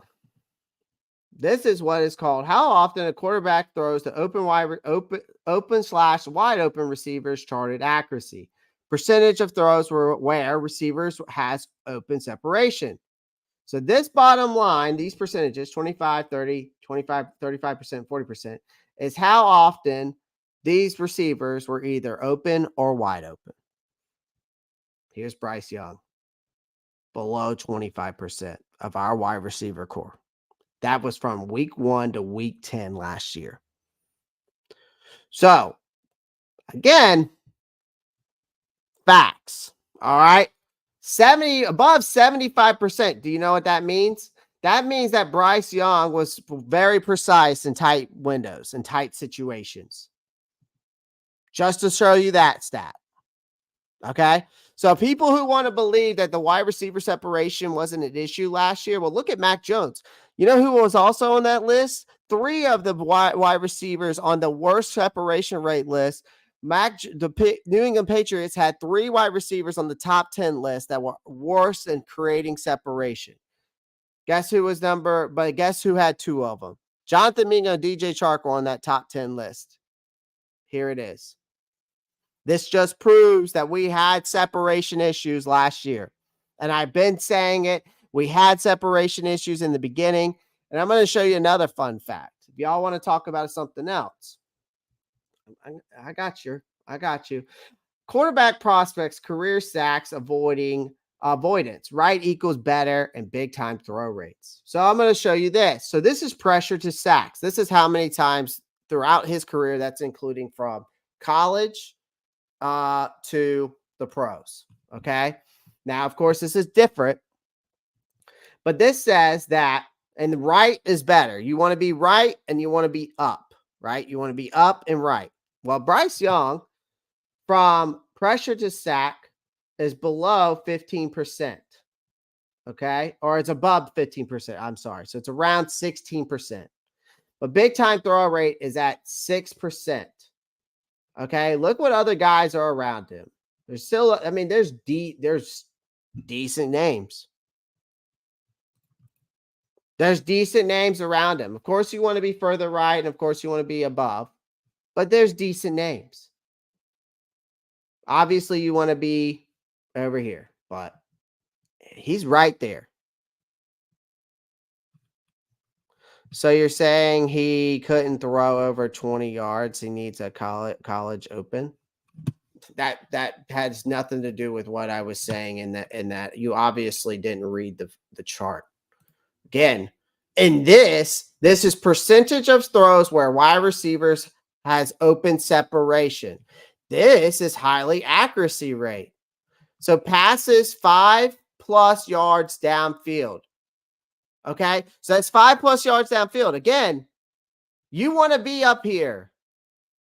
You want to be in the accuracy rate. So his accuracy rate was high. This has nothing to do with college. This one actually has to do with last year. The percentage of throws where wide receivers has open separation, 5+ yards downfield, has open separation. It's below 25%. So it doesn't even matter with throws over 20 yards, bro. What are you even talking about? If you read this correctly, like how I'm explaining it to you, maybe you would understand. Percentage, I'll read it slower. Percentage of throws where receiver has open separation rate was below 25%. Okay? High accuracy rate that means he was throwing in tight windows, which was above 75%. So how is a guy even supposed to connect to a throw over 20 yards if he can't? If our wide receivers are not getting open to / wide open, it's below 25%. So make sense to me. So you say to your statement makes no fucking sense.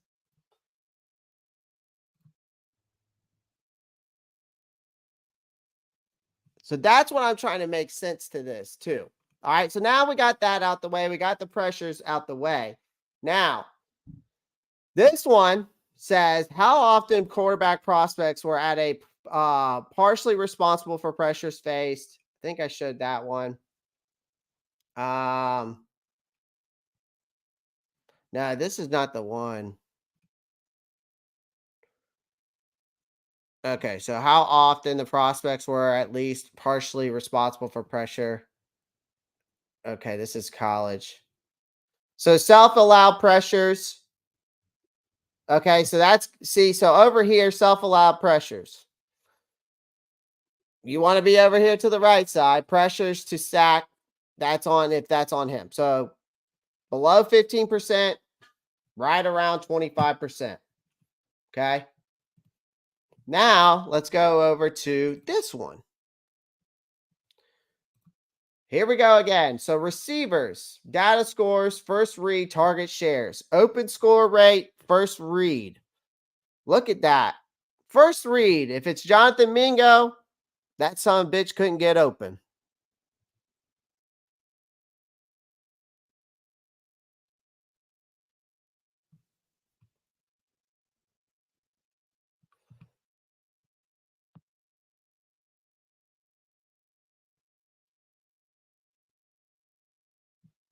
I mean, be good. You can have your stats too, but I'm just showing you this is true analytics that I'm finding. So, I mean, I'm not saying your football insights are wrong either, but we also have to make it make sense from what I'm showing too. These guys aren't creating separation. I mean, and it's also that nobody was blocking for Bryce Young. Why do you think he was all the way down there at the bottom on that damn list? I mean, we have to make this make sense. Again, if we want to talk about someone last year too, let's see. Who was the guy that got sacked? Sam Howell. So look at this. Sam Howell, if we're looking at it from this standpoint, 17% his left tackle, 26% his left guard, 19% his center, okay? 13% his right guard, 20% his right tackle, 15. Okay, him and Bryce had the same.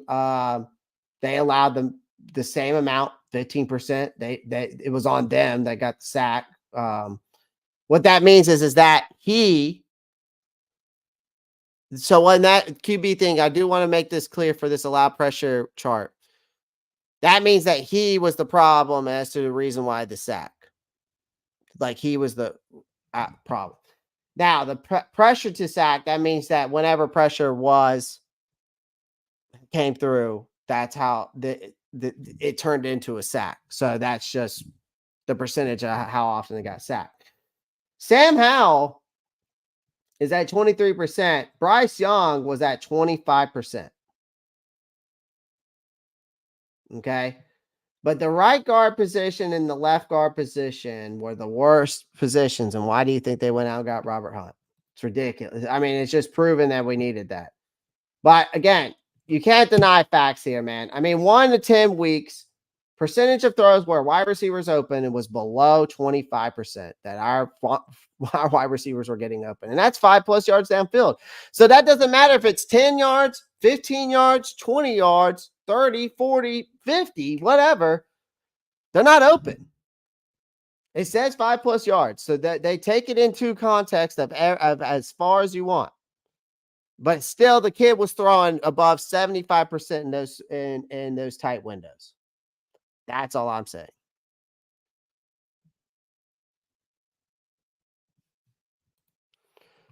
So when you click on this,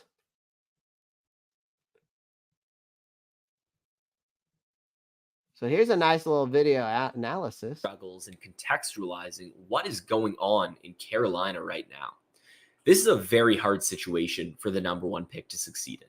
The offensive line is ranked 31st in the league. There are no playmakers, no offensive identity, and the play calling is absolutely horrific.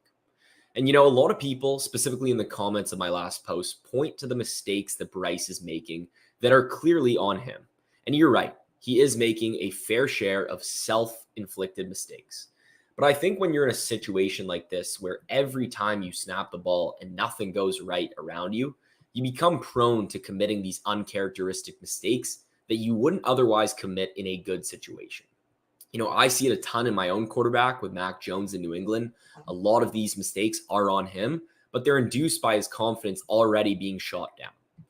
So anyway, I want to look at a bright spot on Bryce Young's film and give a little hope for Panthers fans moving forward. Like this is some huge thing that everyone needs to be so excited about, but I do think it's a big reason why he was the #1 pick and why he's going to have a lot of success down the line when the Panthers are able to figure this thing out. Start the play here. He snaps the ball and initially looks at his first read to the right. It's not there. Looks at his second read, not there. Looks at Miles Sanders in the flat very quickly, not there, and comes back and throws a strike to Terrence Marshall to pick up the first down. Now, this guy is going through his reads on a consistent basis very quickly. He doesn't become antsy. He doesn't become frantic. He moves his head. He looks at it. He's very aware, and he makes the correct decision on this play. And I don't think that this skill comes up too often. He's not able to capitalize on it right now because no one's getting open.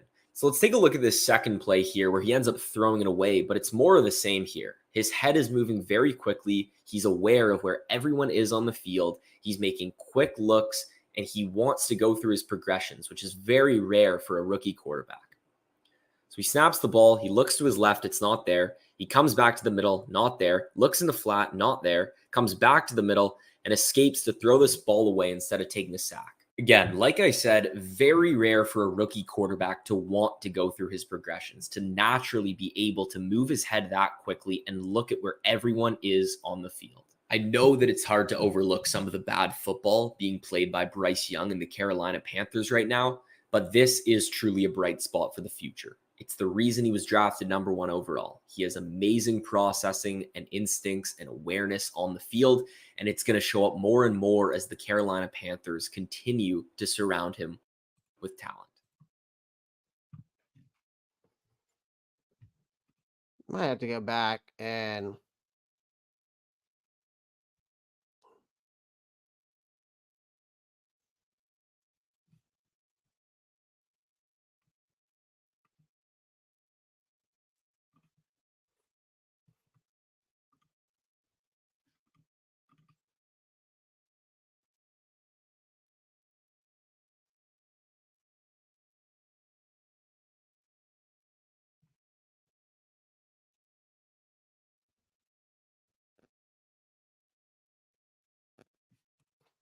Now, I mean, be good. I can sit here and argue with you about it.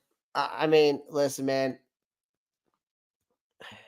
We can go watch game film. I could break down game film with you, and I still think you would tell me I'm wrong. I mean, I broke down game film multiple times and told y'all the wide receiver separation rate was there. I just showed you Come on here and a talk a little bit perfect about example of Panthers something I rookie broke down, and I did the same thing that this guy just did this past season, and broke the game film down. He's looking for it's the same thing that this guy said, and it's the same thing that chart just explains to you. He looks for his first read, it's not there. That's why Jonathan Mingo's open separation rate was dead last. He looks at his second read, not there. Looks at his third read, not there. Then he has to, so he's holding on to the ball, for a lot longer. And then finds Terrace Marshall on a 10-yard route. Got 10 to 11 yards on that play. Next play, does the same thing, can't find nobody, gets pressure put on him. He runs outside the pocket, has to throw it away.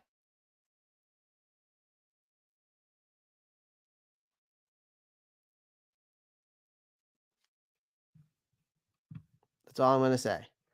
You keep saying you aren't going to get set up. I'm just not going to get, listen, I'm 50-50 on the kid. I'm just willing to give the kid a chance. And I just don't think that there are a lot of people are.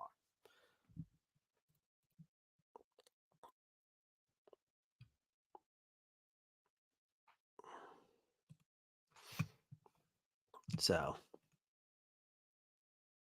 I'm not making excuses.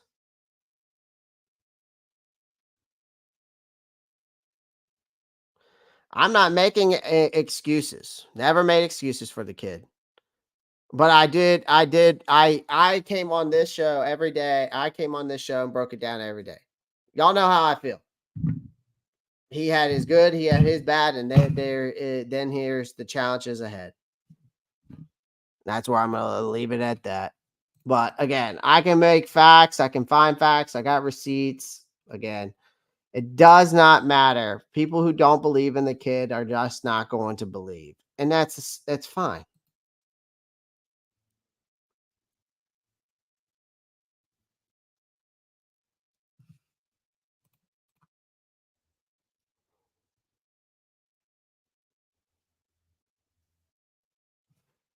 At the end of the day, it is what it is. Because again, y'all can believe in what you want. Y'all can believe in what you want.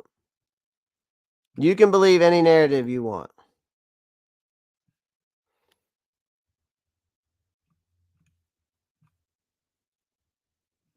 Y'all can believe in what you want. But I'm going to again, I watched game film. I broke it down last year, and I knew that there was an issue with the separation issues. I kept calling it. I kept saying there's separation issues. And people kept telling me, no, there's not. No, there's not. It's Bryce. Part of it was Bryce.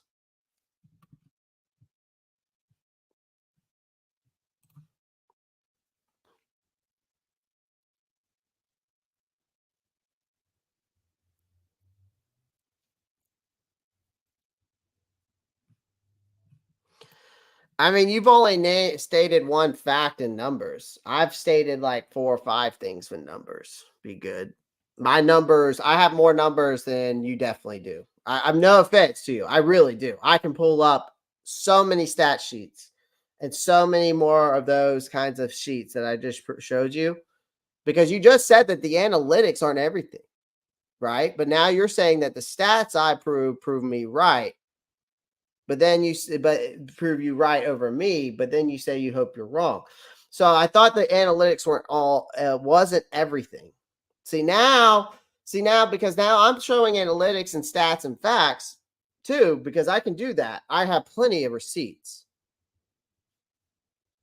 How does that? How does that make you look right? I can do the same thing. You can't say that you look right and have it your way and then it not be okay if I show you my analytics and then I'm not right. It can't just be one-sided. Again, make it make sense. Make it make sense. So, I mean, if your stats are right, then I guess mine are too. But that doesn't make you look just right. Then that because I'm not going to sit there and say that you're wrong. I don't think your stats are wrong, but I have plenty of stats and receipts to prove to you that I'm right as well. Plenty. I did that. I watched every game last season. I did film game breakdown of every last season. I got stats, analytics, charts. I can show it all over again. So that's no problem. Bryce is our QB. I'm going to lift him up. He had no protection. Wide receivers couldn't get open. Again, I'm going to leave it to this, though. I'm going to show this one more time. Join the Discord. 22%, 20 yards downfield. Okay, and that's fine. I can show you some more. I can show you some more. And again, join the Discord. Here it is. I'm going to put it in here again in the comment section. Here's the Discord. All right. There is the Discord link. This is what the Discord looks like when you join. Okay, this is what the Discord looks like when you join. You got all these different channels. Okay. But if anybody wants to have this Bryce Young debate, I will gladly have that chat. I will gladly be involved in this chat. And I will gladly show you every last receipt I have. So there you go. So everybody can get in there. If you want to have the Bryce Young debate be good, there's the Discord. There is the text channel Bryce Young debate. You're more than welcome to join that, and we can chat there. We're going to leave it at that.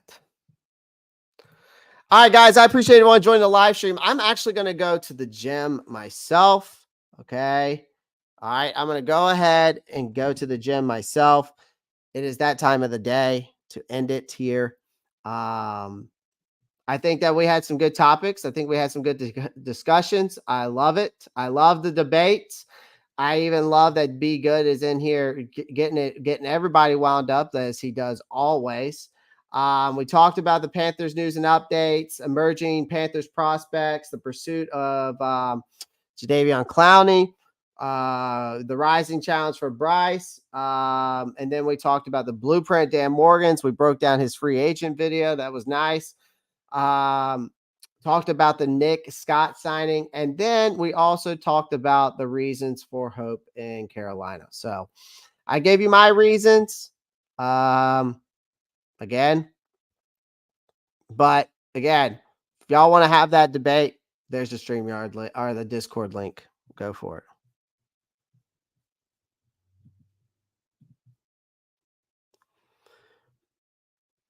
Be good.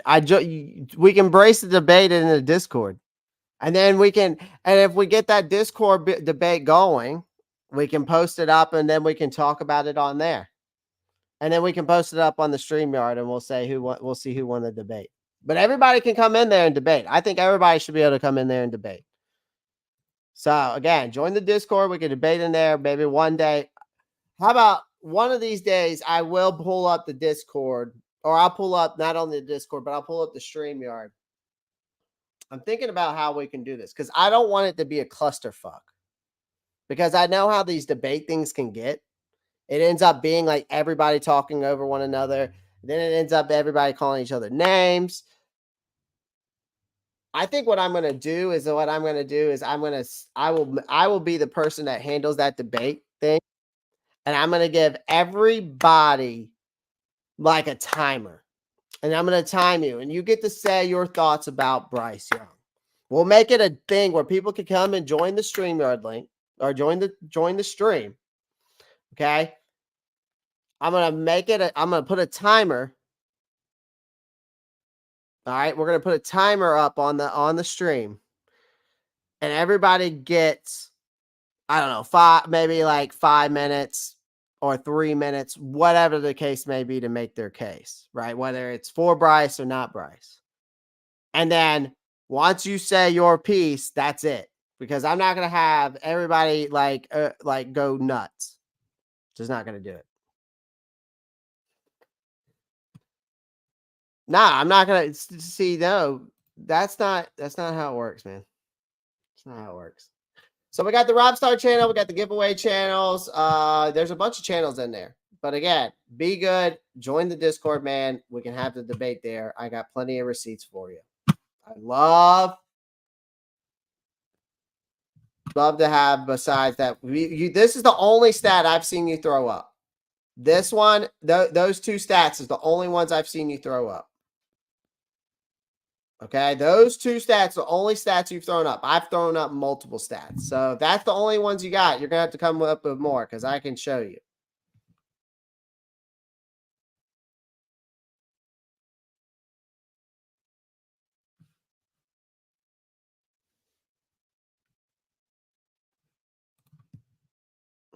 I'm not going to get cooked. I can tell you that. I will not get cooked. I can tell you that. Again, we've had the debate. Basically already. I said my piece. I'm not defending the kid. I'm just telling you, I think that we can't just blame everything on the kid. That's all I'm saying. Don't think you can blame everything on the kid. And you just can't. But see, that's the problem. People choose they go that debate route, right? They go with, well, he did this. And then they throw up one or two stats, and that's all they got. Then what happens is then I throw up these multiple stats, multiple factors, and make all these cases. And then it's like, well, that's not right. It's like the same thing with like politics. Only one side's right. It'll never be that people can agree to disagree. You just can't have it. But the thing is they want it both ways. People want it both ways, and you just can't have that. So, again, I'm about to hop off. This is a 2.5-hour live stream. Be good. Again, there's the Discord. We can start having the debate right then and there. I can work out and text. I'll take breaks in between my sets. So join the Discord. We'll do the embrace it. We will do the debate one day. We will do the debate one day. We will do the debate one day. I promise. I promise. All right, guys. Well, everyone, in the words in Be Good's terms, be good. Be safe. Have a blessed rest of your Monday. I am going to hop off. I am going to go work out. Again, appreciate everyone joining the live stream, whether you're watching on Twitter, TikTok, or YouTube. Not TikTok. I don't have TikTok. I'm not streaming on TikTok. But if you do have TikTok, you should follow me there as well. But make sure you join the Discord. The link is in there. I just put it up, so feel free to join that. Well, make sure you follow me on all my social media. Don't forget about BetUS. I think it's over there when I point. BetUS. Don't forget about BetUS, our sponsorship of today's video. Don't forget about joining the Discord. Follow all my links down below. And make sure you like and subscribe and become a member today. I appreciate everyone joining the live stream. And as always, guys, y'all know what to do. Debate or not, and whether you like Bryce Young or not, keep pounding. Peace.